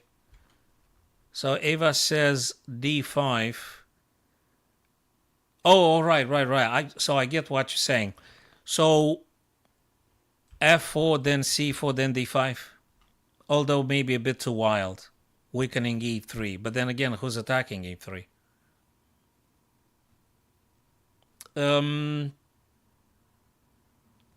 Not sure. It's not a blunder, so you're not blundering anything. You just get the rook on a semi-open file behind your pawn. Okay. Maybe he wants to remove the knight, but where do you relocate? Because the white knight stays greatly where they are. Not allowing the black knight to go c6 because you're going to take and give black double pawns and isolated pawns and this and that.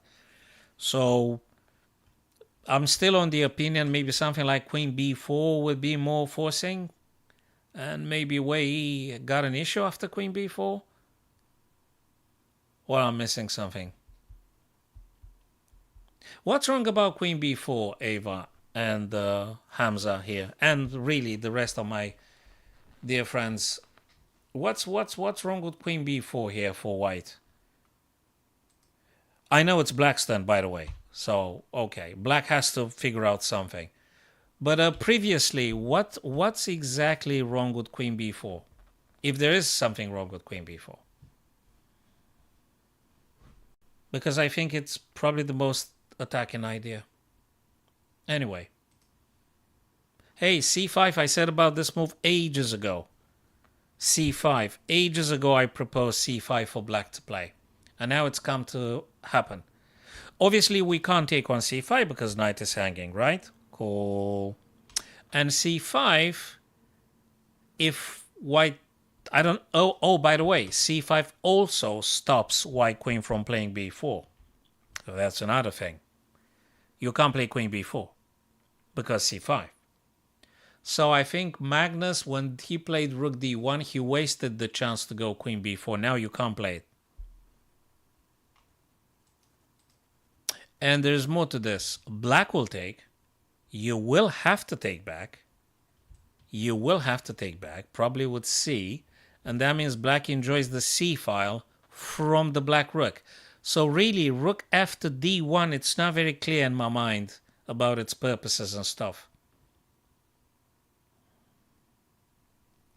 Wei Yi's move, c5, is great move, and I said I would have played it. What about queen b6? I'm trying to reply something strong here. What about queen b6? Attacks the black knight. Knight can't go c4 because they're going to lose it. And if they go c6, well, I guess we can take. And if rook takes with the rook, I guess we take b7.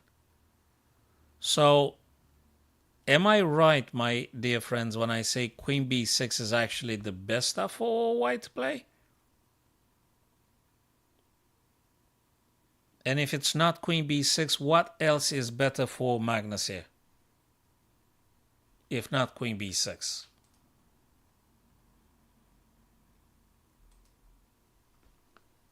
Hey! Queen b6. Queen b6. Once in a 1,000 years, I get to play the move that Magnus plays it. And I get to play it even faster than Magnus himself. But I'm pretty sure he wanted to double check everything. Well, queen b6 is the move Magnus played it, and queen b6 was the move I wanted to play it myself. So it's got to be the best move. So now black's queen side going to suffer a bit more, going to get really damaging now for black, because they're going to get an isolated pawn on the A, and probably some more damaging. b7, I think, going to drop in one way or another. So I think now it's going to go down, unfortunately, for the Chinese Super Grandmaster. Now I think knight's going to go c6 and followed by knight takes. So something's going to drop. Some pawn is going to get lost now.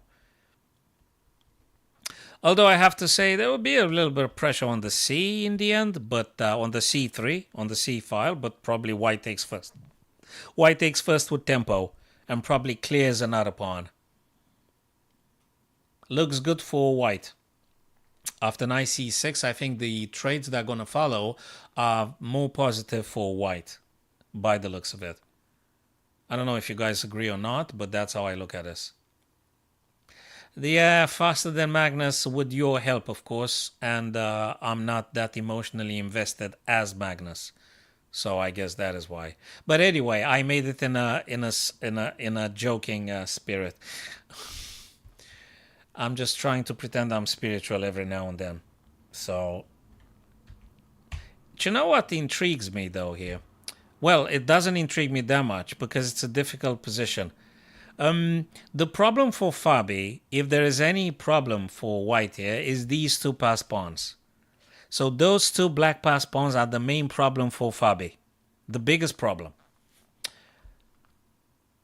Now, what is the most aggressive move? Again, knight d2 here seems to be the biggest problem for Arjun if white were to play it, because of the f3. If knight d2, I think black has to move the king. When they move the king, which I don't know where they move the king. Do they go f7? In a desperate attempt to go g8 and protect g7 and stuff? Maybe. So let's put it this way. Knight d2, right? Because you want to push f3 and win a piece. Fair enough. Knight d2, king f7. What do you think, Ava and Hamza and the rest of my dear friends? So knight d2, king f7. You move away from the pin piece. Would you still take on e4 though?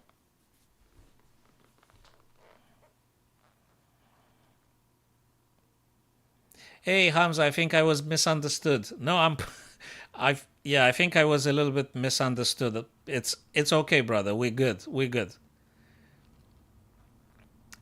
It's okay. I probably expressed myself wrongly, and no worries. We're absolutely fine. So now I think coming back to the position, knight d2, then black king has to go out of the pin or you're going to lose a piece. So king's going to go f7. And I'm not even sure we want to take the knight now because bishop's going to take, for instance. And I'm not sure if I'm doing better with white. I don't have to take, though, the knight. But if you don't take the knight, what exactly you meant to play? So now let me go back to another thought. Perhaps, guys, just perhaps, bishop takes g7. I mean, you take the pawn whilst you can.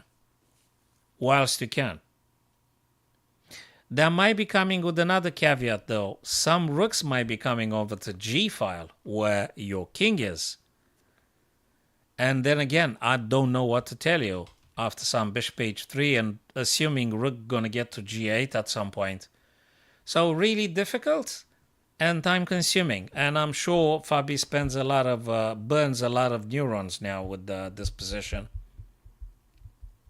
It's getting more and more stressful by the move. Move number 21, by the way. So until you hit the threshold of 40 move, that's going to take a while. And tough one. their challenge, their struggle, and our enjoyment as chess players ourselves. So, if you want to be super practical, bishop g7, you grab a pawn, you attack the rook with tempo, then rook's got to go, and you're going to play something with initiative, whatever that means. You know, a pawn is a pawn, initiative is initiative. The dark square diagonal is reigning almost supreme there, but I don't know what else to play. Nice one. I'm enjoying that one, guys, and I'm sure you do as well. So, what do you think Wei Yi responded to Queen B6? Pawn takes on D4. Why? I mean, hell is going on here. Can't I just take Queen takes A5? What's wrong with Queen takes A5?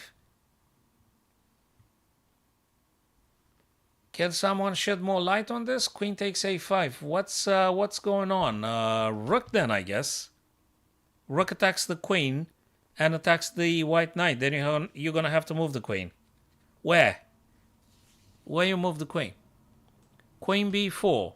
Okay. Okay. After you move Queen B4, they're gonna take with what? No, so he had to take with a pawn. Fabulous. This guy's still unprised though. But let me tell you something cool. I'm not sure he's gonna play C6. What about knight C4 though? Knight takes, rook takes, queen takes B7. Still good for white, right? Okay, black enjoys the C file. They do. But then again, if we take on B7 and A6, I think white's just better then. And you have a pass pawn potentially on A4 guy.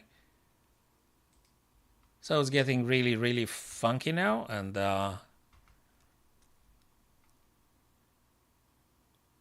well, you can't lose the knight.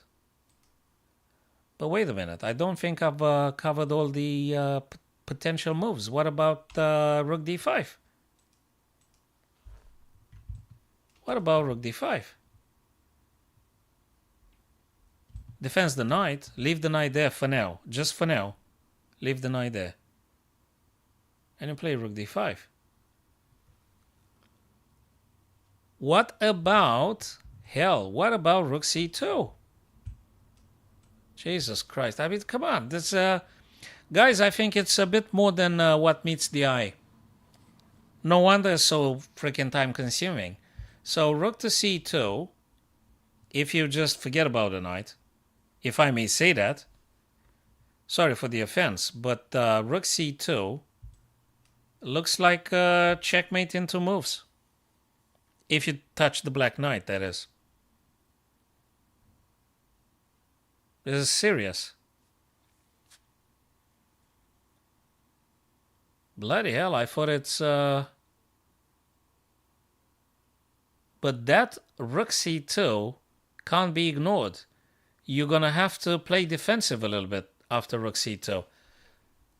So if Wei Yi pushes rook to C2, Magnus has to defend F2 or he is dead.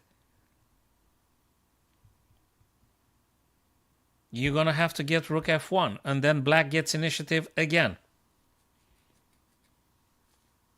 I think it's a very, very interesting, sharp and complex getting now, my friends. Beautiful nonetheless. It's just awesome. This is the main idea. This is the main threat. And just gorgeous altogether. Back to Fabi, another great position. Bishop F5 and Fabi didn't move a damn thing. He didn't move nothing. He didn't play nothing. He's still thinking. My first candidate move would probably be Bishop G7, which I'm not even sure long term is beneficial, but I need to attack and to grab opponent to attack the rook. That's the only thing I can think of.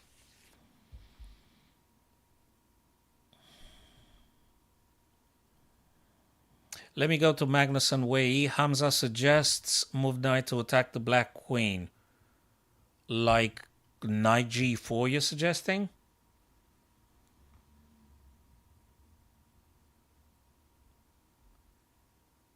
Wait a minute, it's black's turn to play. Move knight to attack. Wait a minute, it's what? So you say after rook c2, Hamza, you say knight g4? Uh-huh, I see. I see what you're meaning. Okay. Then we have to explore a bit more with maybe queen f5, attacking the knight and protecting the black knight ourselves. Then where's the knight gonna go? The knight can go back, that's for sure. But the queen had moved on f5. And then maybe queen can go e4. It's getting really funky. Really, really funky. So Hamza, thank you for your great idea. I think it's getting really sharp, actually. And one single misstep, and you just lose the game. So rook c2, you're proposing knight g4. Makes sense. Queen f5, you go away from the knight's attack, and you attack the knight yourself, whilst you provide defense for the black knight on a5. Okay. Assuming knight goes back on e5 where they were, I don't know where you go. Or maybe you defend the knight with h3. That doesn't stop black from playing queen e4 checking your king though. So whether h3 or knight e5, you don't stop black queen going e4 checking the white king again. Where's it gonna go? Where's it gonna go? I don't know where it's gonna go. But looks like you allowed that very dangerous infiltration of the queen together with the rook on the second rank. You may have an issue with that long term. If knight goes back on e5, he might be chased away with f6. I really don't know where you're maneuvering that white knight. I guess the onus is on Magnus. But now Wei Yi actually thinks about this one and many others because he's a super grandmaster. I'm sure Hamza and my other dearest friends, Ava Joseph and the other Sam from TikTok, etc. My friends, I think he actually considers rook c2 and all the stuff we drew the arrows for.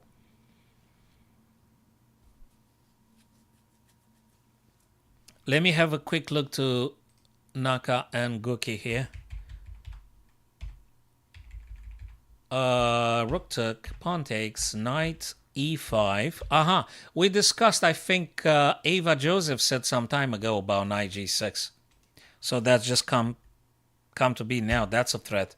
Queen to g5, stopping knight g6, of course. Knight takes c4, grab the pawn. Still maintaining the battery on the D file. Looks to me Gukesh might be scoring a victory today. Queen to E2. Direct threat on the E6 with check tempo. Knight to C5. Defending E6. You can't take it with the queen. But what you can do is just having a heck of a battery. Which that exactly happened. Rook A to D. Announcing definitely rook d7 and there, yeah. Rook f4 now trying to water down the rook battery, the power on the d file. Notice that white can't play this because rook's going to take and you just lose. So Nakamura now tries to simplify, proposing a rook straight. Do you have to accept or not? I don't know. And it's not just that. If you play, say, rook to d6, or I don't know what, you move the rook away. I don't know where you move it. It might be also this happening with attack on g2, to which you have to play this, and you weaken the light squares around the white king. So that might be another stuff. We have to be careful with this battery too. So somehow, in an almost magical way, Nakamura pulled some moves, and all of a sudden the e6 forever weakness is kind of defended. I'm not even sure how you're going to move the black knight from c5. And knight on c5 also stops any white rook, unless you want to sack. Which I think it's suicidal. And I don't know what white's supposed to play here to generate a bit more advantage. And also you got to keep in mind perpetually the knight taken on a4. It's not going to happen too soon as long as the queen takes e6 and checks the king takes pawn on that. But anyway, it's worth noticing. Keep this in mind. I don't know if white should take or not just yet. Well, you could take queen takes back, that's for sure. So you could actually know this. Certainly, if rook takes f4, queen takes f4. Is it good? Maybe playing g3 now? So black takes and you take. You might be getting checked though. And then you move g2. Is it good? Maybe. Maybe not bad after all. Then maybe you could play some queen f3 attacking this guy. Very difficult. But then they play rook f8 attacking you. Very difficult. I'm not sure about g3. I'm not sure about rook takes f4. And what other attacking move can you possibly play here? Should you push a5? I'm just thinking everything. Is this a move? Your guess is as good as mine. I'm not very excited about g3. I'm not excited about rook takes f4. It might be queen d2. Although you have to be super careful about this kind of stuff. But maybe you can hit them with d8 check. You know. And if this, maybe you're winning the knight. So I'm going to tell you something, guys. I think queen d2 is definitely an idea. Queen d2 is a multi-purpose idea. I think queen d2 attacks the rook on f4 twice and attacks the d8 3 times. So if I'm sitting down, which I do currently, but just wanted to say something introductory. If I am to sitting down with this position a bit, Canty, I can't play now, brother. If I do queen d2, I'm attacking d8 3 times and I'm attacking f4 twice. They might be making black to go for trades, which I don't think it's a bad thing for white here, since you've got your dominance on the d file and such. So queen d2, rook takes, and then you take back with a queen. Is it good? Or you take g5. So queen d2, rook takes. You can't take the queen because you're going to get checkmated. Heck. Queen d2, rook takes d5, queen takes d5. You have to. You have to. And I don't know. Knight takes a4. I'm not sure. Then knight e3 attacking. Discovered attack on the black knight on a4. Or you go d6.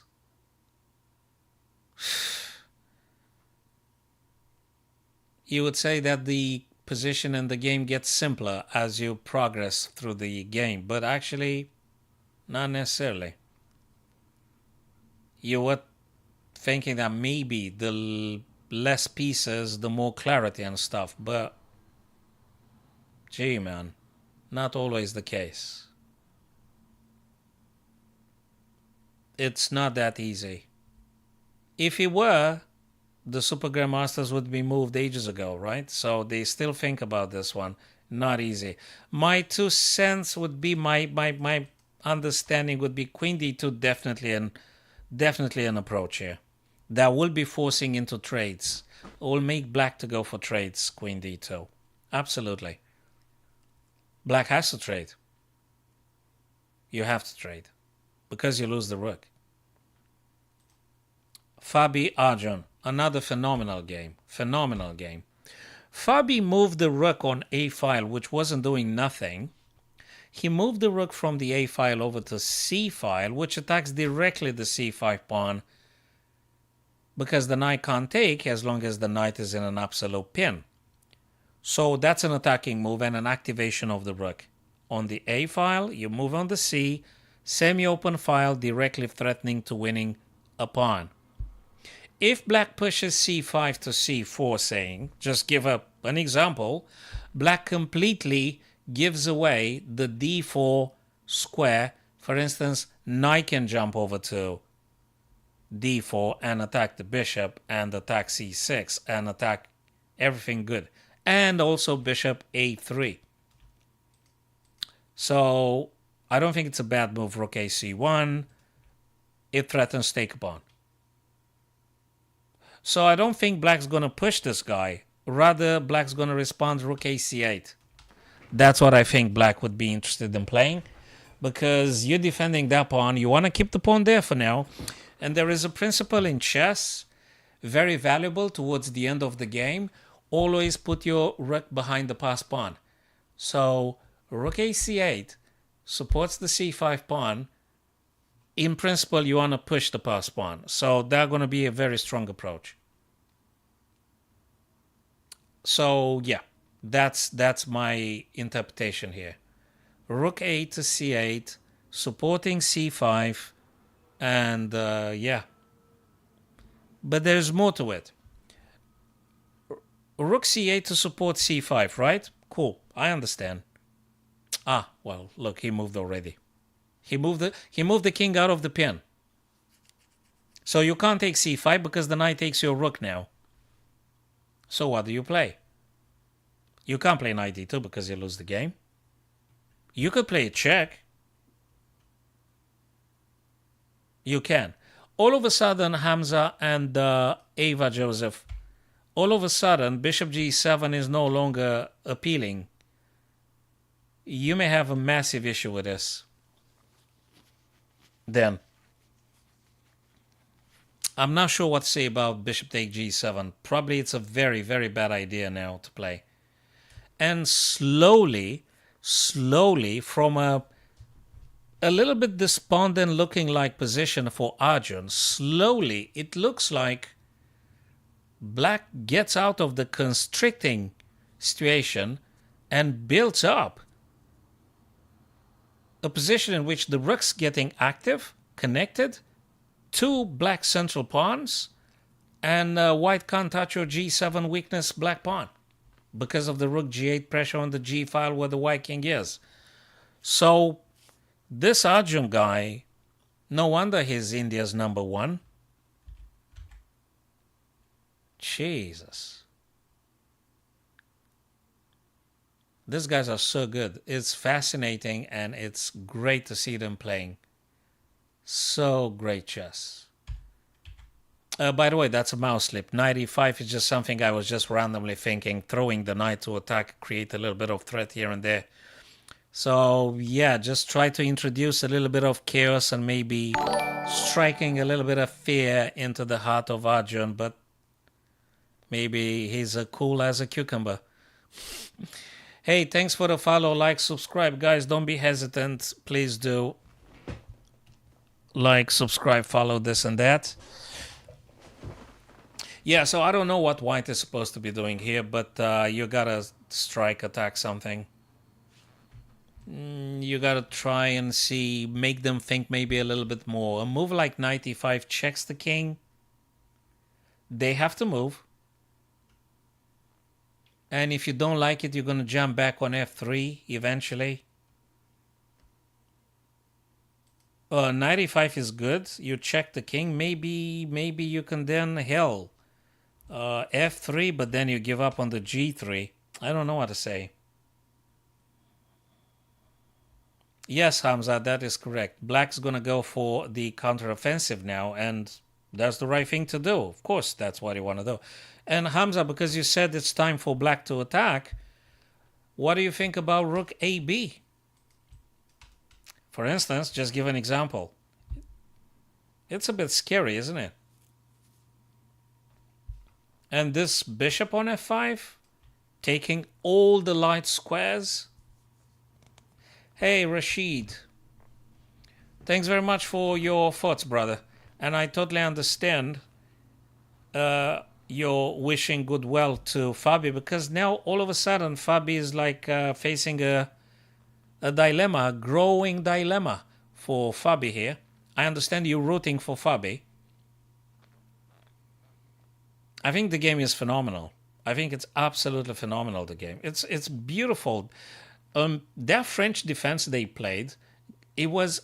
I felt it was incredibly sharp right from the very start. They played that crazy variation. It was absolutely so sharp. And look at this. Now you don't even. I mean, what's White supposed to play? What is White supposed to play? How do you deal with these two black central pawns? The more pieces are getting traded and the black king centralizing itself and the black rooks behind the pass pawn, the more I'm starting to thinking that Fabi is going to have a massive issue here. How do you trade off the bishop on f5, for instance? I don't think Fabi should be trading too much. I think now you need to try to complicate and attacking black maybe with knight e5. You need to attack things. You have to. You have to attack things. Is it knight? Nah, I don't like knight g5. Knight e5, I think. King has to move again. Maybe you get initiative. You create another threat. Now, I'm not sure about knight e5, but that's what I would do if I were white. But Fabi is the super grandmaster, not me. Hey, let's see Magnus and... Hey, there's no wonder Wei Yi didn't move nothing. I was discussing about this one with Hamza some minutes ago, and we were saying about Rook C2. Wei Yi didn't move it. He didn't play yet.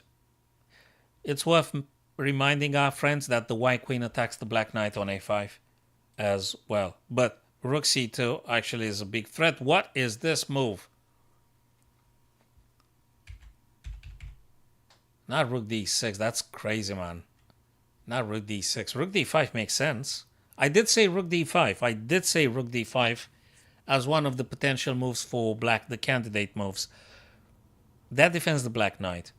But I was thinking maybe Rook C2 is more aggressive. This one. But you could play it afterwards if you can, if you got a chance to. I'm not sure. Maybe. Well, now Magnus can play Rook AC1 and makes Wei Yi to actually think again. Is there something wrong with Rook AC1? I don't think so. I kind of feel that Rook D5 wasn't quite the most aggressive move ever for Wei Yi to play. I don't think that's the most aggressive move, guys.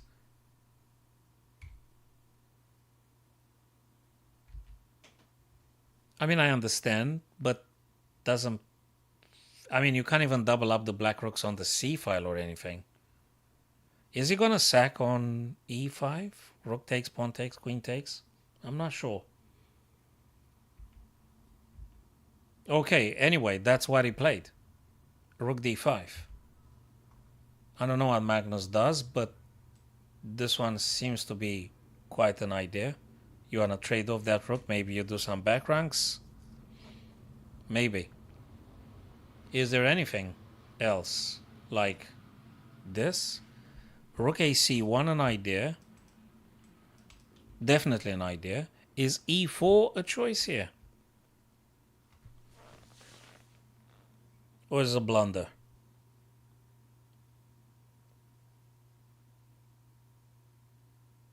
E5. E4, I mean. E4, I mean.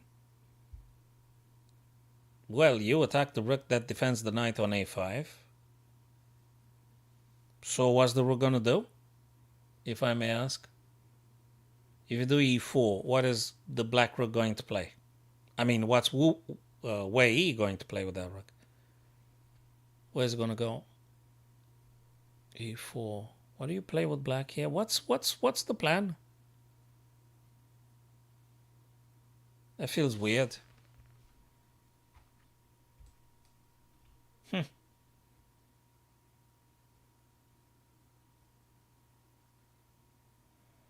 Is he going to play knight C?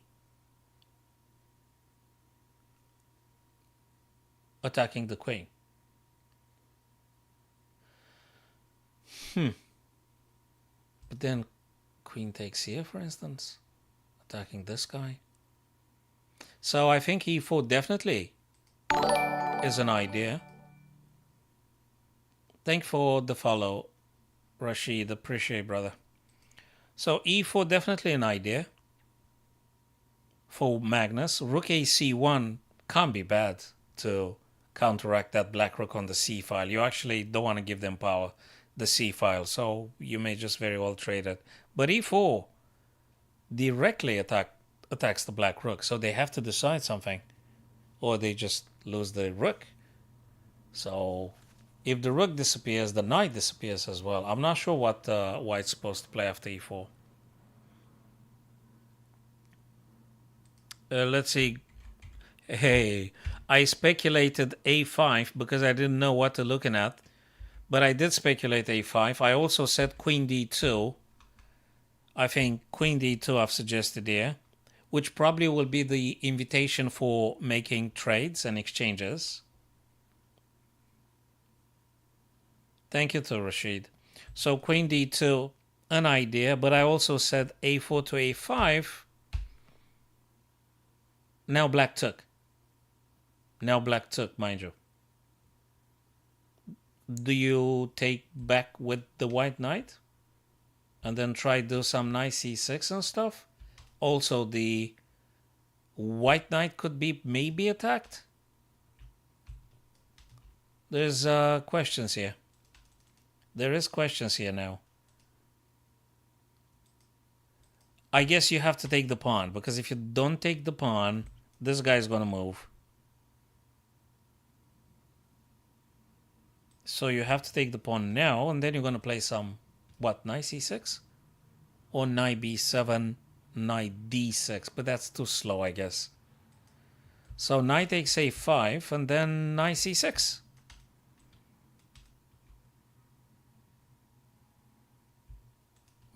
Kind of, I guess. That's good.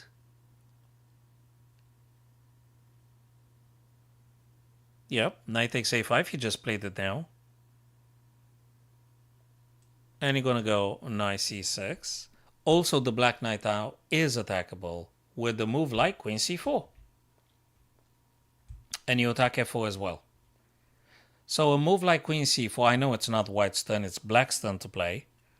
But a move like queen c4 would attack, well, the knight is defended by the queen. But, okay, so now he waters down the rooks and stuff.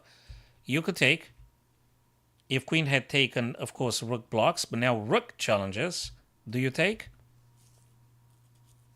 If you take, black queen is going to take. And then you can play knight c6 attacking the queen and attacking a7. So rook takes. Black queen takes. Has to. This is a must. It's a forcing move. Knight to c6 attacks the queen. Queen can't check you or anything. Potentially you might be able to take on a7. Potentially. But the queen is going to defend somehow. They're going to defend. They're going to move on a 7th rank somewhere and they're going to defend.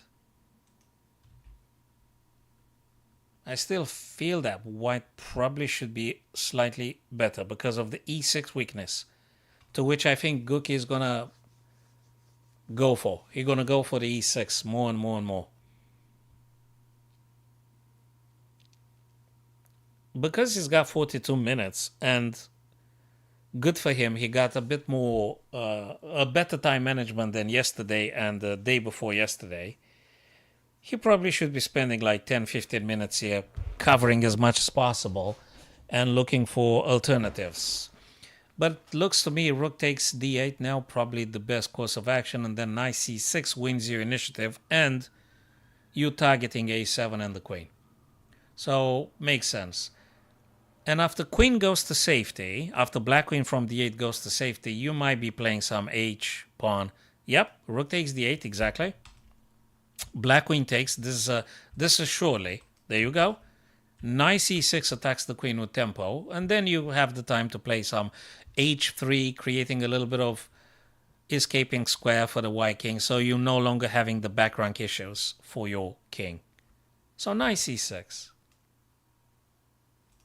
You win a tempo on the queen. For the time being, the white queen stays very decently here. Keeps an eye on the e6, the big weakness for black. Defends the white pawn on b5. After you play h3 with white, I mean from Gukesh's perspective, you might be able to go some queen c4. Maybe you attack the black knight then. Maybe you got some other ideas. Maybe you can go queen a2, attacking e6 and attacking a7 twice. So let's just put this again. Knight c6, queen's going to go somewhere. Queen is going to go somewhere. It's not impossible for the black queen to go d3 though, to trade off because it's too much. So queen d3, knight c6, I did say that. And there you go, knight c6, queen's go now. It's not impossible for Naka to go queen d3, apologies. It's not impossible. It's too much. The white queen is too strong and attacks too many weaknesses. So queen d3 is an idea for black right now. Like right now. Queen takes and knight takes. But then again, knight takes a7. Oh boy, this is tough. This is tough, okay. This is actually a very instructive endgame, very difficult, and so I actually do not know for certainty if black should go with queen d3 now, because I don't think it's good for them anymore. Queen has to go, but where? The question is. The big question is, where's the black queen go? I don't think queen d3 is good for black at all. So they got to move queen somewhere in the 7th rank. Maybe, no, you got to defend a7. So black queen has to go in the 7th rank somewhere. That somewhere, I don't know which one is it. This? After this, you're going to play h3, and then you're going to go hunting with stuff like this. Probably. Or like this. You name it. Or maybe there's others too. But queen to a2 in particular would be attacking a7 twice. How is black going to be defending a7 twice? I don't think they can that easily. I don't know what's the plan for Hikaru here. There you go. Queen d7. I'm happy I managed to predict both players' moves. Oh, that's good. In order for the white queen to venture into stuff like this, you need to make sure you don't get back rank checkmated. So I think an h3 is highly required. Something like this. Maybe h3. And then you go queen a2 and, well, I don't know what's Hikaru going to do. I really hope Gukesh comes back and plays an almost infallible endgame. I will do h3 here, so I can set my queen free and go for whatever. Go for hunting. So h3 releases the queen, happy hunting afterwards. You can do many stuff after h3. After you don't get back rank checkmated, you do very many stuff. I'm suspecting black's going to push a7 to e6 after h3. Because they're going to get roasted. If queen makes it on a2, I think you just lost the game with black. So h3 and black's going to play a6. Or a5. I don't know. Probably a6, right? I think so. I think so. You guys probably noticed we try to think with our minds. We're not using any helpers in terms of softwares and that, so we just try to figure out ourselves. I like these ideas. I think that's the right way to play. So guys, I'm going to move a little bit back to Fabi and Arjun here. My God. Hey, I did say 95 ages ago. You have to wreak havoc in one way or another. There's no time for anything else. King to d6, centralizing itself.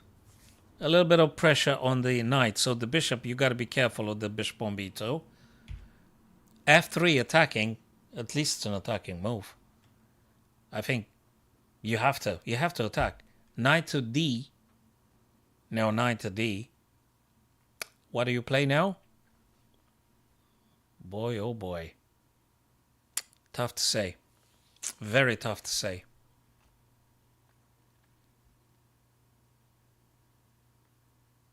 Very tough to play. Could you go g4? I think Hamza, no, Rashid is rooting for Fabi here. Could you go g2 to g4? But f3 is seriously weakening. Nah. Rook d now. Attacks the knight. True. You can't go c because you're going to lose the game. But where's the knight going to go? b3, of course. b3. Of course, b3. If you don't go b3, you lose the game. Knight b3, there you go. Exactly, Rashid. Yes, if queen a2 in the Gukesh Hikaru game, a6. Yeah, eventually, yes, it's going to happen, that a6. I think it's going to happen after Gukesh plays h3 to avoid back rank checkmate. I think that a6 move is going to happen, Rashid.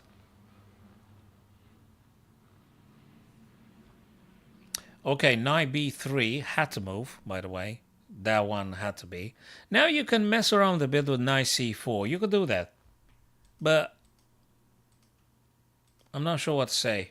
But you could definitely play this one if you want to spice up things a bit. Knight c4, maybe with the follow-up knight. Oh no, he pushed g4. I did say about g4 because that's an attacking move. The bishop has to go like where exactly you're moving that bishop. Where do you move the bishop? That's the question. Where do you move that guy? Being attacked by a pawn. Where exactly are you going to move it? Can you go c2? Well, there is knight c4. Check. King's going to move. And then you may have some checks coming over to e6. This is getting more and more and more difficult and complex. Where's the black bishop supposed to be going? After g4, you attack the bishop. Where's it going? If you go, say, somewhere like e6, just saying, black is giving away all the light squares, and that diagonal is absolutely beautiful for the black bishop. So if you go e6, you give up that guy, that diagonal. c2, definitely an idea, Rashid. And I think it's an aggressive one. But there is tactics ahead. There is tactics coming, including, well, maybe it's a bit too much, but can we look at c4? King's going to go c6, for instance. Then we have rook e6.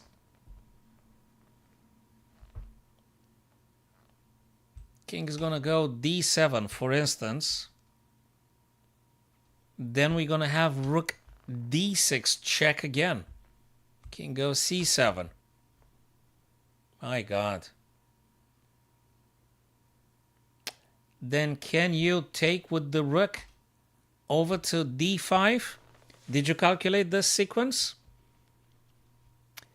Bishop c2, I think, is the beginning of a very arduous sequence. If Fabi calculated knight c4 and king c6 and rook e6 even before he pushed g4, that would be yet another proof of the super grandmaster he is. When Fabi pushed g4, I cannot not believe that actually he didn't consider bishop c2 and all the stuff. So if he considered bishop c2, he definitely looked at knight c4 and then the rook's incursion over to the 6th and 7th rank implicitly. I think it's just formidable. I think it's just formidable.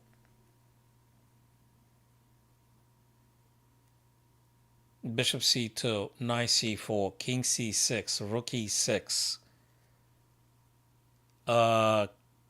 king d7, rook d6 protected by the knight on c4, king goes c7, rook takes d5.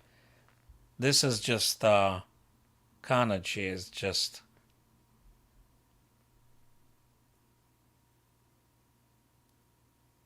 Gee, man. So one may wonder if probably bishop c2 doesn't work. Where do you drop that bishop? Unbelievable. That's just unbelievable. And I'm really, really curious to see what India's number one replies here. After g4, you go c2 or you're just losing the game very quickly? I mean, very quickly, like in a couple of more moves, of course. That requires a very high level of accuracy. Arjun is not moving because he's thinking exactly about these ideas that we discussed, my friends. He's not playing bishop c2 because of these ideas that we just discussed together now. He needs to sit down and calculate. He needs to get to the bottom of the conclusion here. He has to get it. He has to get it accurately. If you commit to bishop c2, you got to be sure about that one. There is no this. So this is the point of no return, Rashid. The point of no return. I think it's a tough position for everybody, and now it is incredibly important what Black chooses to play, what Arjun goes for now. It definitely is difficult, but how does Black play here now? How do you play now? We're talking about humans, we're not talking about machines and stuff. So I don't know what Arjun comes with, but I'm definitely going to coming back. I noticed time of Wei Yi's clock is going down. After rook d5, Magnus played rook dc. Okay, I was wondering if e4 is a blunder or something. Rook dc, okay. Queen d8, okay. Queen to b4. Rook c7. I think Wei Yi prepares a battery. What the? Oh, you can't take it. What? Whoa, whoa. No, you can't take it. This is the rook, man. It's the rook on d5. You can't touch the knight. Rook c3 with the purpose of doubling the rooks, for sure. And Wei Yi's turn. Grinding, grinding, grinding here by Magnus. Pawn majority for Black. Pieces traded off. Guys, imagine, Rashid, imagine, and the rest of you, Hamza, my dear friends, imagine Black trade, all the pieces, black and white pieces get traded. Just imagine for a second. And you're having on the board 2 black pawns versus 1 pawn. Then you have the king's race towards the A and B files. If the black king makes it on the A and B file on time, Black is winning because of the extra pawn. Because he'll be creating a passed pawn. So, always good to keep in perspective what would happen if the pieces get traded, if the rooks disappear. I mean, easier said than done.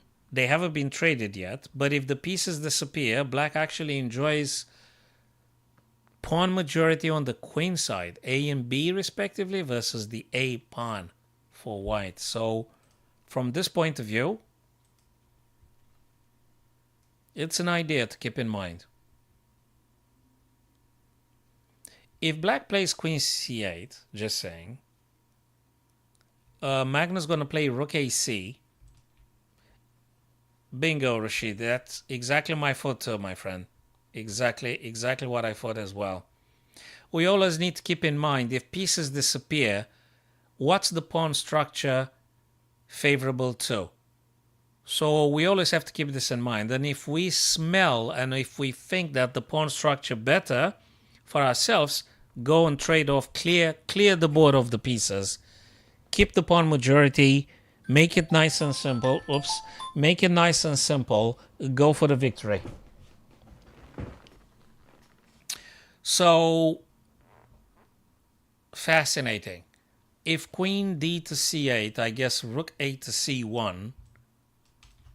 Rook takes, you take back with the what? With the rook, of course, and you attack the queen. Queen goes back on d8. Seems that the upper hand belongs to white, but we'll see. I'm not sure. There's many variables now. It's still not very clear. And there is another thing for black.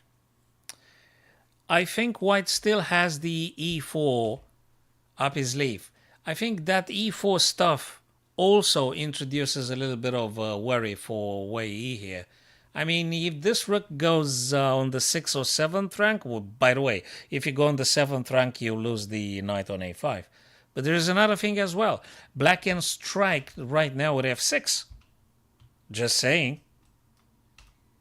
I mean, boy, oh boy, it's so not easy.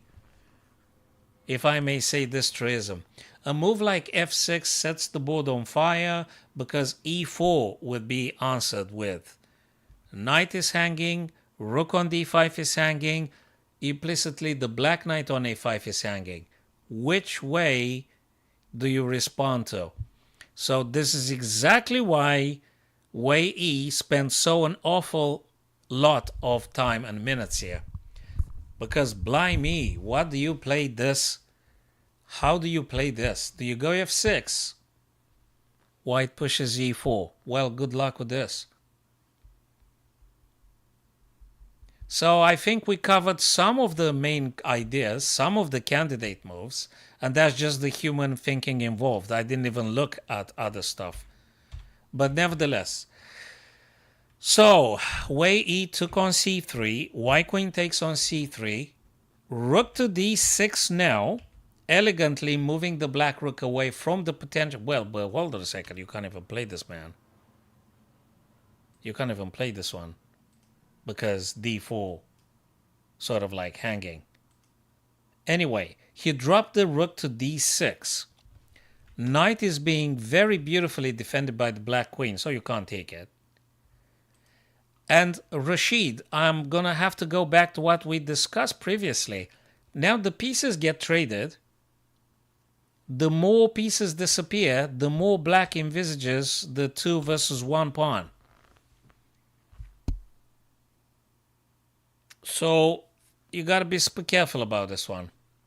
Rook d6 is a cool little move there. If you go knight c4, rook's going to go c6. And then you're going to have a problem and you're going to lose the game. So you can't play knight c4. And it's just not good. f6 probably is happening sooner or later. Where do you get the knight? You're going to play a little bit defensive, I guess. And rook c6 is going to hit the white queen. I like this Wei E guy. I like his nerves and stuff. This is just great ideas and great chess. Best chess on the planet. I love it. So f6 is coming. After f6, black can actually hunt the white queen with rook d to c6, attacking the white queen. White queen has to go. And black had just claimed the c file completely and also enjoying pawn majority A and B. Then queen is going to come over to c7, I guess, and you can't touch this c file at all. Knight's going to play defensive on f3. Kind of, it looks like Wei E managed to build up a very interesting station for black and maybe going for pawn majority again. Great stuff by Wei E. Great stuff. Is it China's number 1? Or Ding Liren? Sorry, I mean either him or Ding. Okay. Back to India's number 1 and Fabi. Number 3, world number 3, Fabi, right? Hey, fellas, look at this one. Rashid and Hamza. Fellas, he didn't play bishop c2, Rashid. I think there is something with the crazy line I've suggested previously about knight c4 with bishop c2. I'm telling you something crazy about that line. I think this one would be answered with this and all the craziness we discussed. If Arjun, that super grandmaster he is, played the painful bishop c8, that means bishop c2, it's a catastrophe for black to have played it. Mark my words. If he goes bishop c8 here, which is, let's face it, which is a little bit uncomfortable to do this for black, right? It's very defensive. It's stopping the connection in between the two black rooks. It's not maybe the most convenient way to play. Probably bishop c2 is a disaster for black to have played it. And now again, Fabi has to come up with something. It's worth mentioning, my dearest, that if the white knight now goes, f3 is completely takeable. So probably you can't just do that. You could definitely play knight c4 now. You could definitely play knight c4 now. It's something. It's absolutely something. Because if black goes something with like king d7, we may have including knight b6. That crazy knight, always a headache. I think knight c4 probably is going to happen with or without bishop c2, which of course didn't happen. But knight c4 is an idea. E-file is inoperable for the king. You can't play the king on the e because there is a white rook there. I don't think it's that easy. I think knight c4 is going to freaking happen. Rashid, just think about this one for a sec, brother. I think knight c4 definitely something for white to play. I know f3 is very flimsy. I know. But boy, oh boy, what do you play after knight c4 check? What do you play? Probably king c6, right? You have to do king c6. Then knight can go back on e5. So maybe a threefold repetition in this situation here in which black actually enjoys two black central pawns. Maybe not a bad idea after all. Just think about it. Knight c4. If we can establish that king c6 is the only square for the black king and we're happy with, then you're going to jump back on e5. I think if white draws here, it's not that bad. Because if you do one single bad move here and you're losing f3 or something, you're getting cooked. I think. I don't know what the softwares think or the engines. I have no idea. But looks to me a maneuver like knight c4, king c6, knight e5, king d6, and threefold repetition here looks like preferable to any other crazy stuff you want to try. It's too difficult for everybody, of course. But white is also facing those two pawns moving down. You got a problem with those guys. So maybe, just maybe. It's superb nonetheless. Way E Magnus here. Hey, Magnus didn't move nothing, man. He didn't move nothing because he doesn't like it. He doesn't like... if he plays rook c1, he doesn't like f6 by black. He doesn't. Then he's going to have to move the queen. I mean, he's going to have to move the knight first, then he's going to have to move the queen, and then maybe the black rook takes the white rook. I was talking with you, my friends, particularly with Rashid about this. Yeah, so he only played rook a-b, which keeps an eye on this guy here. f6, Rashid, look at this one, brother. f6, I think I discussed this like for 10 minutes continuously. That forces the white knight to go in a very defensive mode. It could be knight d3 though. It could. But still defensive. Still defensive. Whether knight d3 or knight f3 is still defensive. Knight g4 is a catastrophe. Because after h5 I think you just lose. I mean it's just not okay, I guess. Knight has to play, and I guess knight d3 to keep a bit more presence in the center. Potentially knight d3, I think, if you really want to. Knight f3 is playable too. One of these two. I think you're going to do one of these two. You got to do one of these two, right?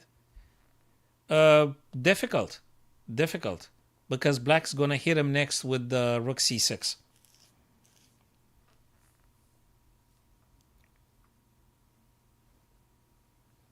And strangely enough, Rashid and my dear friends, strangely enough, The black knight on a5 does a lot of good job in the current position we're having.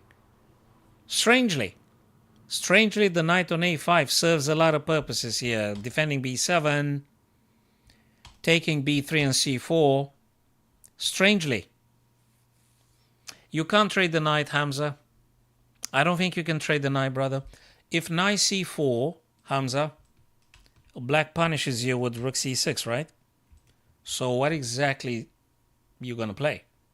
You can't trade the knight, the black knight. And even if you could, from white's point of view, it's very bad. Black is enjoying a pawn majority. So I don't think that's any good to white anyway. Oops, back to the move.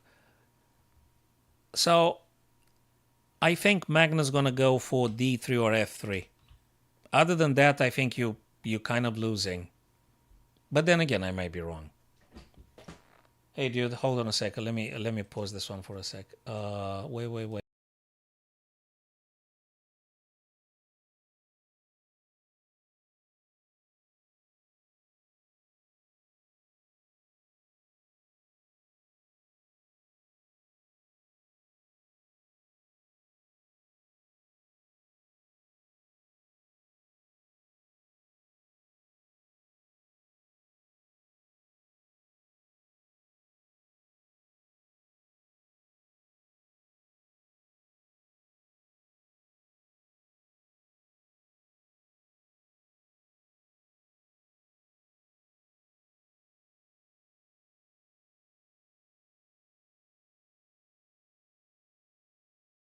Okay. Wait a second. Wait. Let me just put this thing off because.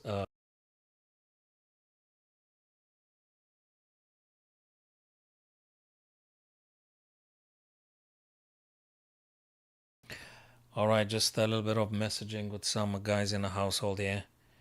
All right, let's do this. Sorry, I have no idea. Oh my lord, it's been a while, man. I don't no idea. Look, time flew by. Okay, so either knight d3 or knight f3. I don't see what else is going on to happen here, but I like it. The more I look at it, the more I like it. Hey, h4. If you remember Rashid and Hamza, I did say white has to address the back rank issues or you're going to be risking getting checkmated. So h4 or h3 was my suggestion for Guki here. He's a bold guy. He goes h4. And happy hunting because queen a2 is coming. This is just great. Wait. I have to finalize this. Oh, Lord. I got to finalize this now. Oh, well, I ain't going to be able to. Okay, done it. Okay, I've done it then. All right. h4, h3, which I did say so that we don't get back rank checkmated. And then queen's going to go whether c or a2. Something like this. It might be some better squares as well, but that's one of them. Anyway, one of them. Fabi Arjun here. Whew, nice c4, Rashid. Rashid, look at this. Nice c4. That's the move I was fabulating about ages ago. And I calculated until I got almost crazy. So knight c4 came to be king c6. And Fabi is absolutely on fire. I was imagining that now white here has to go knight e5 and do a threefold repetition and say thank you. And go home, have a glass of something, relax, chill out, grab a sandwich. But Fabi, he thinks he's Paul Morphy. He leaves the knight en prise. And he goes bishop takes g7, attacking the black rook. Because the bishop on f8 can be taken in exchange for the knight on c4. And he grabbed the pawn in the process. Fabi is on fire. Bloody hell if that ain't beautiful. It's absolutely supremely beautiful. Now it's worth mentioning that the f3 is a little bit hanging though. The f3 is a little bit hanging. Are you supposed to take? No, you're not supposed to take because there is a knight e5 and then you're going to lose the game. f3 is untouchable. That's a very good logo for a t-shirt series. f3 is untouchable. My God. Bishop g7, grab the pawn. After that g4 move, Rashid, after that g4 move, Fabi started to fighting back. And what a fight back. I mean, it's not just chicken like myself, 95, going for a draw. Again, he's Super Grandmaster, right? Of course. Bishop g5. You can't take f3. You have to move the rook. And you've got to spend a little bit of time here thinking where to move the rook. Rook f7. Again, catastrophe. You can't go rook f7 because knight e5. You lose the rook again. If that's not crazy, I don't know what is. You can't do f7. You can't do f3 because you lose the rook. How are you going to deal with this?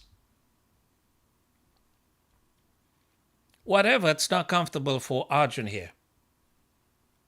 It's not comfortable. Jesus Christ. Hey, Eric Juarez, thanks for liking the stream, brother. Yes, do, guys. If you can, just hit that like, follow, subscribe button, whatever platform it is, fellas. So, yes, absolutely. It's just the most beautiful round, I think, of the Norway chess so far. Well, it's just the third round, but anyway, I'm just liking it so much. I don't know where the rook goes. The rook can't go on the e8 because white rook takes straight away. You can go on d8, but I guess Fabi plans on hitting you again with bishop f6. So again, good luck. I don't know what you're doing. You could go rook g8 though. You could go rook g8, can you? Well, you sort of can. But white is having initiative. Then maybe we're going to see knight e5 anyway. Check, defending f3. And then you move elegantly. Bishop over to h6. I think this might be the beginning of the end for Arjun. I think. I feel this is highly uncomfortable for black. But maybe there's something I'm not seeing. But those white rooks are killing. The bishop is incredibly inconvenient for Arjun. And the knight on c4 is just threatening forks everywhere. The rook on a8 is completely... doesn't exist. For now. The bishop on c8 is super passive. It's where they were in the beginning. And the knight on b3 doesn't really contribute to nothing currently. It seems like the black pieces do not cooperate very well. They don't relate to each other in an efficient way. Whereas the white pieces, they work so well together now. And it's just amazing to see that the black rook on f8 can't really bloody move anywhere meaningful. Where do you move the rook? Really, where do you move the freaking rook? If you go f4, they're going to play knight e5 anyway, checking your king and stuff. So I really don't see where you move the rook. And wherever you move it, it's unsatisfactory. And it's time consuming because you're not happy with anything. Oh boy. This round number 3 is just amazing stuff. Fellas, f6. Magnus goes g6. Queen to e8 attacking the white knight. Now you have to drop the knight. Now you have to move the knight. Do you? Wait a second. Just wait a second. Was I seeing ghosts or queen c7 was a potential move No, it was not. Because after queen takes here, they would have attacked. Oopsie. They would have attacked the rook on b1 as well. So queen c7 maybe not the best ever. So queen c2 played by Magnus to defend g6. King now moving. Why? Why king f7, man? Queen c7 check. Let's say rook blocks or something. Queen takes. King takes. Why king f7?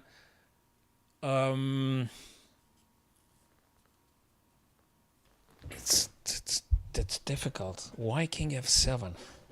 Really, king f7?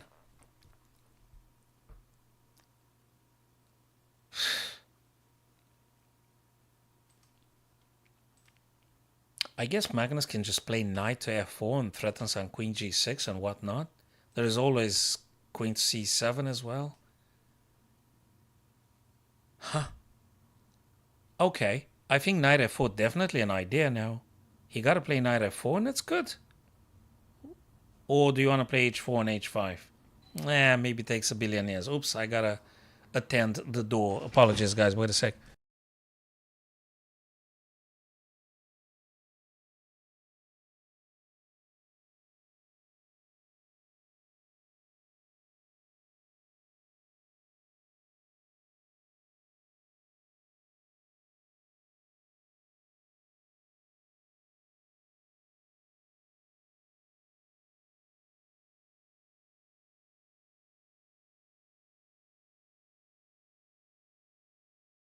Oh boy, oh boy. Oh boy, oh boy, look at this. My lord. Rook g4. Hey, h4. I did say h4. I did say h4.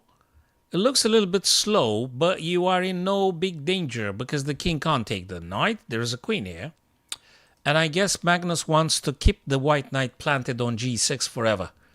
So he actually wants to play h5, supporting the white knight forever, and having mobility for the white queen in any direction you may seem fit. And this Magnus guy starts to grind again, and something probably got lost in black's responses because all of a sudden the knight on a5 is unattended, the rook on d6 is unattended, and the black king is on the 7th rank, potentially checkable with queen c7, and that wins a piece. After h5, that is. After h5, definitely Magnus can go for queen c7. I suspect Wei E is going to do something about it because he too, and much more. But yes, I'm happy I've covered quite a few of the stuff that actually came to be. So h4, h5, so you can dictate a lot of stuff. And the knight's going to stay there forever. Rashid, I'm reading your stuff. What about rook g4? I think you're talking about Fabio Rigaisi. Here, things had changed. Things are getting crazy. Pawn takes c4. Bishop takes f8. Knight d4, attacking f3 and threatening to win a rook. Oh, man. Okay. You have to defend f3. You have to defend f3. I guess king f2? Again, thinking as a human. I'm thinking as a human, and I think king f2... I'll explain everything I'm thinking, guys, exactly like yourselves. I'm enjoying my imperfection and my flawed thinking every single step of the way, hoping that I will stop being human one day, which is the highest achievement, not being human anymore, right? In terms of chess. King f2, you defend f3, and I kind of like it because then rook can play, say, e5 potentially, and then you go for rook c5, and that's looking increasingly optimistic for white. I don't think the game's over. Because after we play king f2 with white, I guess Arjun gonna do some bishop b7. But still, okay, you're moving the bishop somewhere. Well, I don't know where. Somewhere. Over the rainbow like g7 or something. Maybe. Maybe something else. You guys tell me. But yeah, king f2 probably it's a very direct approach now, right? King f2, you gotta do this. Am I correct on this one, fellas? Let me know. I like king f2. A great deal. Man, these games are phenomenal. Jesus. I need 3 more coffees. h4. And way e, things and things. That's what Magnus wants. Hey, let me go back to... Oh, my Lord. That's a international premiere. My dearest friends, how often do you see Hikaru going with 9 minutes? And how often do you see Guki going with 24 minutes strong? Not very often, I'm sure. Not very often. This is beautiful. So, h4, queen d6. Guki's turn. If we go queen a2, if white goes queen a2, for obvious reasons, like attacking twice a7 and keeping an eye on d6, on e6, apologies, probably we're going to see some queen d1 check. Probably. King has to move h2. There's no option. Queen may travel back. Check. Probably g3 playable. True. And I think Guki is starting doing well.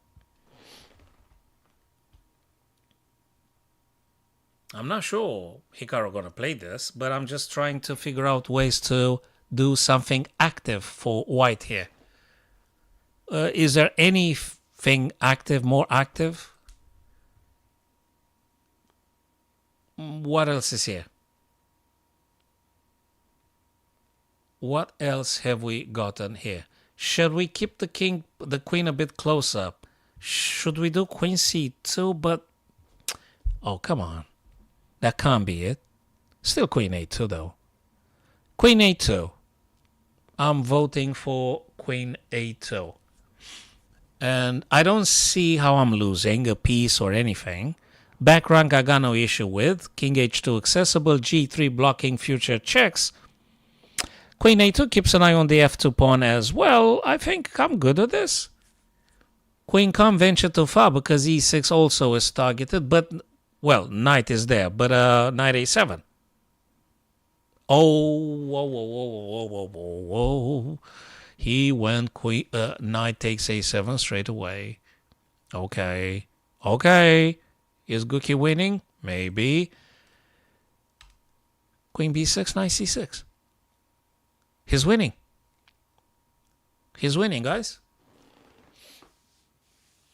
He's winning, right? Queen b6. Queen b6, knight c6. How you not winning?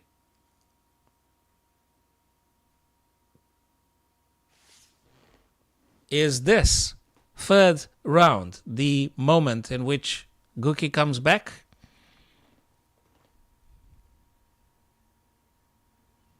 It may be. And what a comeback. Also, 22 minutes. He leveled up. Probably his advisors told him to move a little bit faster, though. That's great. Love it. Fabi Arjun. Let me see. Oh, man. If you go bishop f7, by the way, you can't do anything else but bishop f7. Yeah, I mean, if you want to move the bishop somewhere. Bishop f7, I'll tell you something. Bishop f7, rook takes, bishop takes, and it doesn't matter. You could just very well resign. You have to be careful, though, not to play rook c1 due to knight e2, and you just lose. But I guess if bishop f7, rook takes, bishop takes. Can you just move the king? King f2, king e3. You can't take now knight f3 because Fabi is going to reply with this. Check. Where's the king going to go? My God, that Fabi is really on fire. Fabi is on fire. He played rook e8 here. He didn't play king f2. I would have played king f2 because I am not the super grandmaster. But he went in total confidence a rook e8. And Arjun pushed c3. This is a bit scary, isn't it? For a chicken, yeah. So bishop g7. No, that doesn't work. Wait a minute. There's something with this. If you go rook d, then there's... No, you can't because the rook is there. So maybe black should play bishop e7 after all.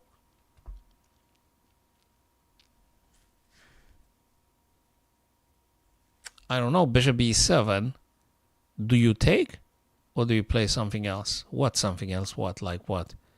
Takes, this guy takes. Sorry, what's with this rook e? I mean, rook e8 is interesting, but I thought that maybe king f2 can actually be a bit more protective. You move away from the potential attacks on forks. I thought that the move like king f2 would have been more protective for the f3 square, so you can actually do with the rook whatever you want to do with the rook. With both rooks, that is. But now f3 is hanging. Most importantly, you can't even play rook c1. I'm not sure what you're doing. I'm curious to see what follow-up plan has Fabi here available. I don't know. Very difficult, this one to approach. So, queens came off the board. King f7. h4, we said queen c6 check, forcing the trade.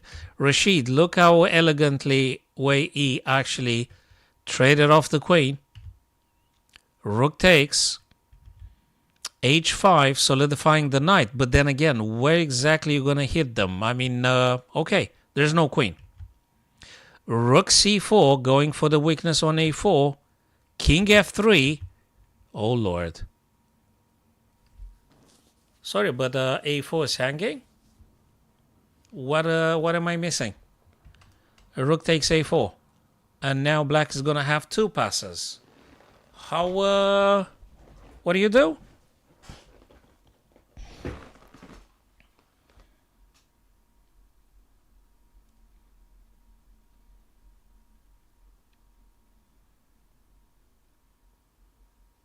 Is black not supposed to take on a4?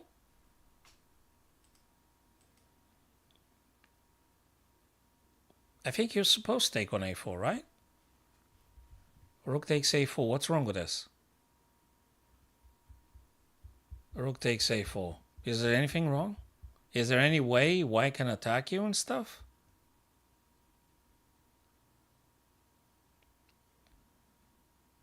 Could it be then rook b6 and maybe some knight here attacking this? But then again, I mean, maybe. But it doesn't feel okay to losing the a4 pawn. What am I missing? Is this a blunder? Rook captures a4 for black is a blunder. Doesn't feel like a blunder. It feels like the path to winning. So Magnus lost yesterday in the Armageddon versus Hikaru. Now, I'm not sure what to say seeing those two black pawns coming down. That's a thing there. Oh yeah, but after rook takes a4, you definitely go for that. You push b5, by the way. After removing Rashid, good point, brother. After black rook removes the a4y pawn, you're going to be activating the knight after you play b5. And then you do with the knight whatever you want. So to speak. I mean, yeah, you get what I mean. You play rook takes a4, you push the b5, and actually, why not just pushing the pawn again and again? It's got to be something. It's two passed pawns. Interestingly, king e8? Does he try to not allow the white rook to play stuff after rook takes a4? Very likely. This is a deep level super grandmaster chess type of thinking. I guess Wei Yi calculated that if he took in the first moment the pawn, maybe Magnus would have played this stuff and this stuff.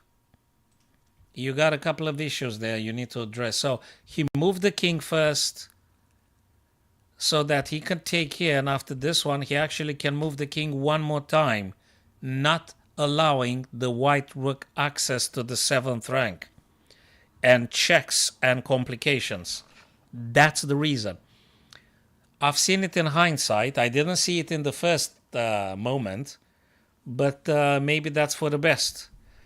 He's a super grandmaster after all, so I guess that's the reason behind. Probably that prompts Magnus to play rook a1, which is a very defensive move. Magnus went knight f4. He's attacking e6. I guess you can go now king d7 and you defend e6 now. I guess.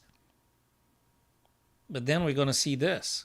And when you take, this guy takes, and it's more complications ahead with the rook aligned exactly on the d, and the white rook can just play it. Still incredibly complex. Very complex. He played king e7 though. King e7. He didn't do this for this and this and that. He did king e7. Now if you push the pawn, I don't know, do you take or not? I actually don't know. I have to calculate again different possible outcomes here. What great games. What fabulous games today, my friends. Oh Lord, the rookie, this guy goes, oh my, what the heck is this? Okay. You can't play knight e2 because there's the freaking rook there on the e8, but you could play bishop e7 though.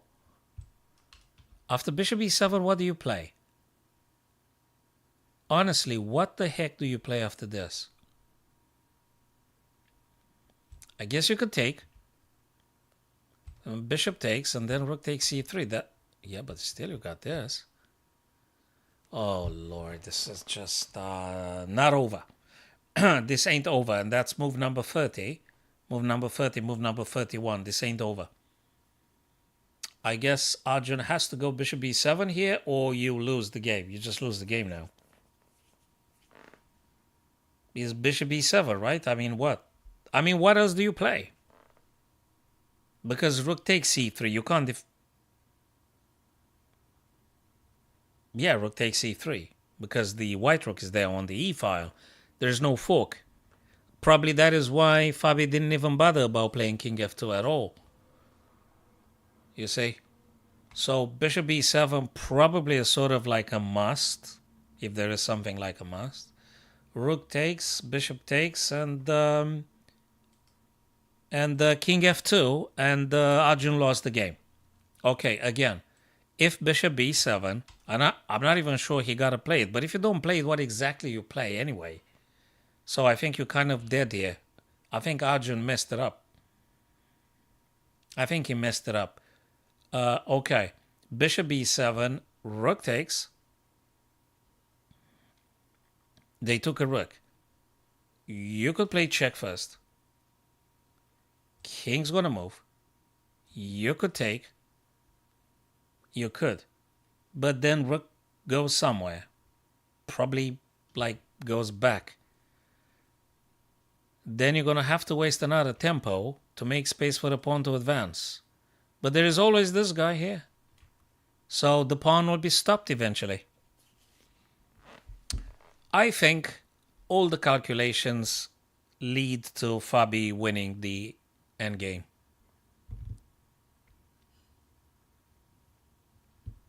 What a game. What a game. Rashid, guys, which one do you think is the game that definitely worth a dedicated video for either YouTube or TikTok? Which one do you think, guys? Is the game Fabi Arjun, Magnus Wei E, or Guki Naka? Which one do you loved the most today? Well, they aren't finished yet, but just saying. So knight takes knight to d3. Knight to c6 back. Is Guki winning? Queen to f3. King to g8. I think Nakamura is in pain. Psychological pain. If he is supposed to play... If he plays king h8, king g8, he's in pain. g3, cutting off the black queen from any checks and stuff. Just holding the position. Knight back on c5. So Gukesh winning, right? Sooner or later, not just now, but white queen on f3 covers the d1, so there is no check coming on the back rank. Stops the black king completely. There is a pass pawn on b5. This is the ticket for white's winning here. And a white knight. You need to do something about that knight. Maybe, how do you... Well, you push the freaking pawn. The knight is protected by the queen, right? So you push the pawn. What's wrong with pushing the pawn, by the way? You have to push the pawn. Just push the pawn. That's that. So Gukesh winning. If I understand this one correctly, he pushes b6, and sooner or later he gonna promote, and black gonna have to drop a piece to stopping that pawn. Medium long term, right? Carlsen Wu Wei is your first choice today for... So you enjoyed the most Carlsen Wei E. Sorry. Really? Okay. I just love Fabi Arjun the most by far. By far, Fabi Arjun game I think was most beautiful today. The most beautiful game is Fabi Arjun. Magnus and Wei E feels like a lot of grinding, very positional, not that much spectacular, highly instructive, don't get me wrong. Whatever these guys do on the chessboard, everything is super instructive and enjoyable. Don't get me wrong. But the most spectacular game comes from Fabian Arjun today, to my taste at least. Come on, guys. If that's not the most spectacular game today, I don't know. Do you think this kind of stuff can be beaten by what Magnus played in Guki today? I don't think so. Fabian Arjun, I think, deserves the trophy, the most beautiful game of the round, and probably I would be practically proposing this one to be the most beautiful game of the whole freaking Norway Chess 2025. Sorry, this is the most beautiful game. Rook takes. Knight e2, fork. What's not to like about this? King has to move. This is a check, by the way. So king has to play. And black has to grab one of the two rooks. It's got to be one of the two rooks. Which rook? That's another universe, another interpretation, and more and more. So this one is the most beautiful game. To me, the most beautiful game of round number 3 is just phenomenal.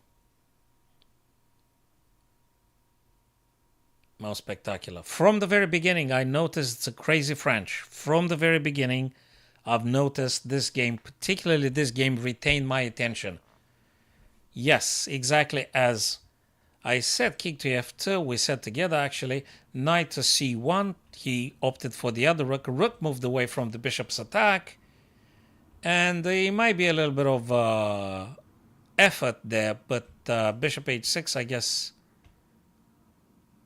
There is no knight, by the way. The reason for which Fabi played rook a8 to rook d8 is per not allowing rook knight d3. So he is going to play this. I sort of feel like you kind of have to, right? You have to be very careful, though. Let me think for a second. Can we go... No, bishop h6. Yeah, bishop h6. Bishop h6. Matthew, good to see you, brother. How's it going? Thanks for stopping by today. I don't know what's the time in Canada now. So king f2, knight b3, ready to pushing this guy. What's white supposed to play? Knight b3 because the pawn wants to go. Do you have to give that bishop for the pawn? Well, if that pawn is a queen, you have to. And the plan for white here, Rashid and Matthew, I think there's a pawn majority here. 3 pawns versus 1, and the rook will try to keep things under control as much as possible. But the key for Fabi is those 3 pawns. Those are key, because I think the bishop, the dark square white bishop, is going to have to sack itself in order to capture the black queen, which is going to come now.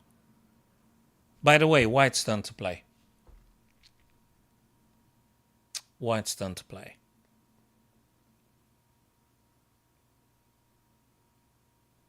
Would you approach with the king a bit more? Like king e3? Just try to... No, you can't do king e3. Apologies. It's catastrophe. You got to play... No, not this one.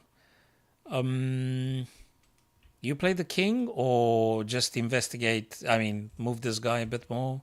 You can't block your bishop because you're going to allow the other guy to get a queen. So he played h5, right? Back to the live move. Yes, he pushed h5, exactly. Oh my god. Arjun is just pushing the pawns. Oh my god. 2 potential queens coming on the c file. What the heck are you supposed to do? Wow. This is more complicated than I thought. And it's not over yet. What do you do with the rook, by the way? The rook has to stay there. The bishop waits here to sack itself for this, and then you can push the pawns and stuff. Very, very dramatic. And when you said it's getting clearer, or it's not, and for humans, this is very difficult. What I do know is that the bishop has to take on c1 as soon as the pawn goes and queening. Probably he's going to do it now, Arjun. He's probably going to play it now. Pawn to c1, queening, bishop takes, knight takes. And then you probably have to march on with the king to attempt to address the other pawn coming down. And would the rook try to attack them maybe like this? Grab this guy, clearing the way for the other 3 pawns, moving. I guess this is the plan for white here, for Fabi. Move number what? Move number 37. Okay. 3 more moves and you get the 30 mins bonus activation. Wow. So bishop f4. This guy's going to move. No, he moved the king. I think you have to move the king as well. You got to move the king as well. You're not going to make it very close as soon as the knight is there. Should you play this, though? What's this? Should you play this? Yeah, but the king is going to go back. Or the bishop's going to move. The bishop can move. This is just so not very easy. King c5. Probably a check would be good for the time being, I guess. But then the king's going to go b4, grabbing the other guy as well. Black creating thus sort of 3 pass pawns, 2 double pawns on the c, 1 solitary guy on a, but still, you got to deal carefully with those. There's a pesky knight on b3. Those games are so difficult.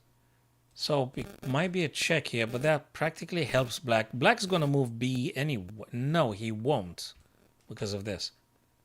You actually lose. This is so difficult. Maybe you have to move the king closer and move your, you try to get the king closer to the action there. If king goes b, then you're going to pin the bishop and stuff. Very hard to say. Very hard to say. My instinct tells me to move king e2. Try desperately getting a bit closer, but it's so difficult.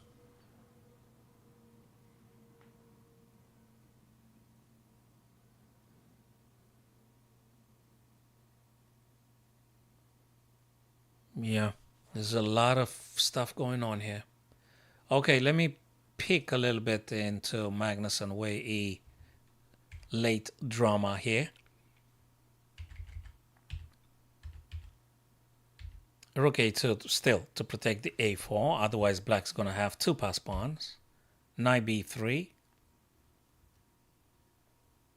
Probably trying to push b5. Pawn takes, maybe for b5. It could be some other ideas as well. It could be all sorts of.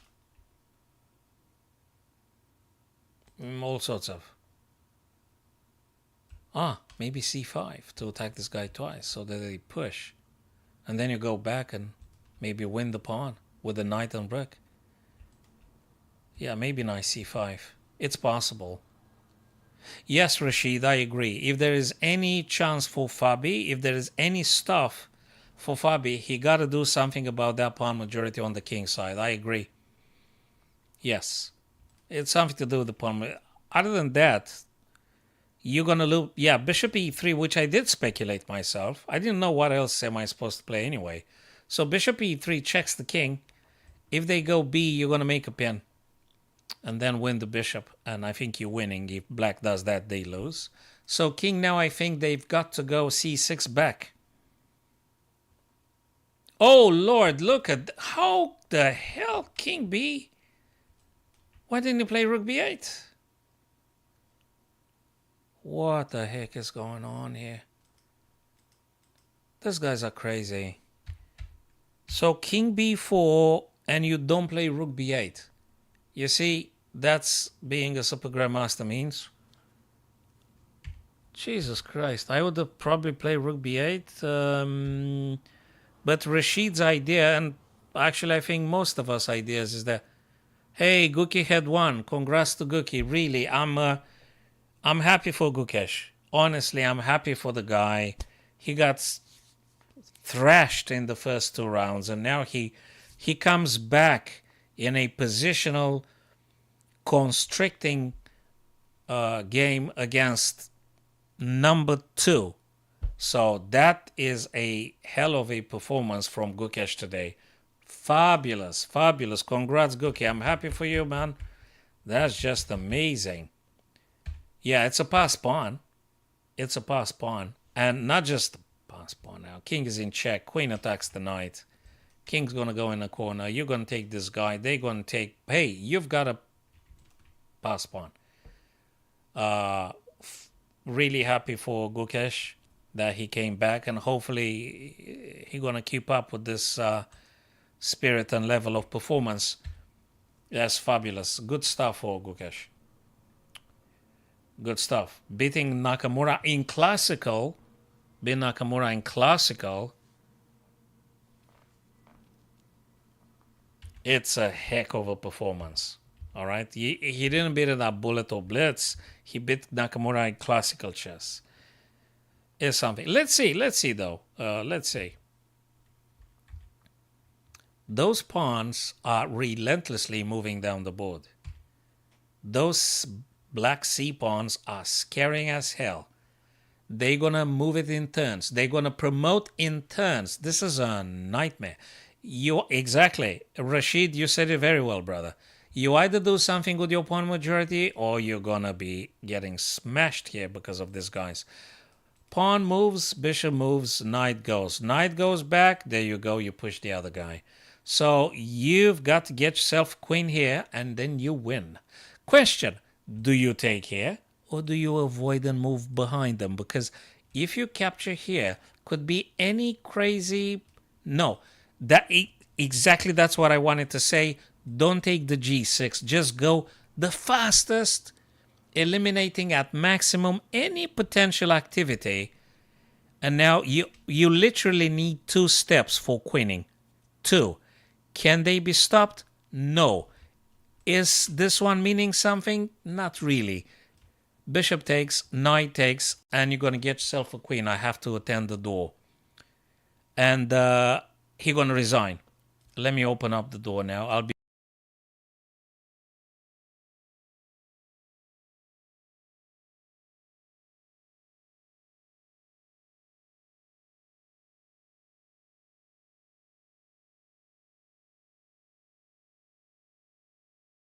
Wow, wow. What? That's the most spectacular game of the round number 3, in my opinion. The queen on the h can't be stopped. 1 minute 32 seconds for Fabi. We're going to see h7. We're going to see rook d7. No, I don't think so, Matthew. I don't think so. The focus should be getting queen ASAP, Matthew. As Rashid put it previously, you need a queen ASAP. So I think it's h7, h8, which are unstoppable. Black needs actually 1, 2, 3. Rook b8, okay. Bishop's gonna disappear, that's for sure. That's for sure. Maybe he played rook b8 first because he want to make sure he's going to do the check, attacking the king, winning the necessary tempo to compensating for this. He probably was a little bit concerned about g5. Yeah, but this guy can't make it, can he? To stop you. How do they stop you? I'm not sure. I'm not sure. I personally would have pushed the h7, or is there something flawed about that one? Well, he pins the bishop, I'll tell you that. He pins the bishop. Maybe he doesn't want to allow the black king to moving on to b3 and supporting this guy. Okay. Okay. Actually, after he takes the bishop and checks, he goes on to c7 and takes the other guy. That's a super grandmaster plan and attitude. What an electrifying and beautiful and exciting endgame. He's going to take the bishop potentially with tempo, checking king. He is going to play rook to c7, and that pawn on c6 is never going to make it. Whereas the pawn on h7, white pawn is going to be promoted. So that's a check. You have to move king, right? King to e. No more checks for the white king. The white king now attacks the knight. Knight has to go. Knight might play c5. They might. Rook takes. Knight takes. Bang. Boom. Queen. Queen. No. Again. Knight c5. Rook takes. Knight takes. King d3. Knight c5. King goes c2. Is that working? Well, it's working. That's how you stop, probably. And then you're going to push h7 and h8. I guess that's how you actually do it, if I'm correct. If I didn't say yes, good evening, my dear friend Lucas on TikTok. Yes, Rashid, I think we said that, and then we got again doubtful, and then we got again confident about Fabi's chances, then doubtful, then confident again. And as you could see, Rashid, Matthew, and the rest of you, my dear friends, it's so difficult to actually having every single turn to re-evaluate everything that's going on in order to opt for the most correct move. It's difficult. Happy for Gukesh to come back in round number 3. And this game, I find it the most beautiful of the all the 3 rounds that had happened, and probably is going to be the most beautiful game of the whole Norway chess. I honestly didn't quite expect Fabi to play so tactically spectacular. Arjun had resigned. What a crazy marathon in an absolutely insane French defense, which from the very beginning put the freaking board in complete fire. Look at this craziness. French defense, right? Jesus Christ, look at this. H4 by Fabi. and then f6, and things went crazy. Knight f4, going for the e6, clearing the way potentially for the queen. You can't play this because takes, and if you take, takes. So absolutely a phenomenal game. I'm going to make a dedicated long format video on YouTube and TikTok and Facebook for this, or I'm going to select maybe the most critical points in the game, because this is well deserving the most beautiful game of the round number 3. Spectacular. Thanks very much, my dear friends. Hopefully going to be seeing you for some time tomorrow. Enjoy the remainder, and take care, fellas. Like, follow, please do subscribe, and we'll see you guys sooner than you think.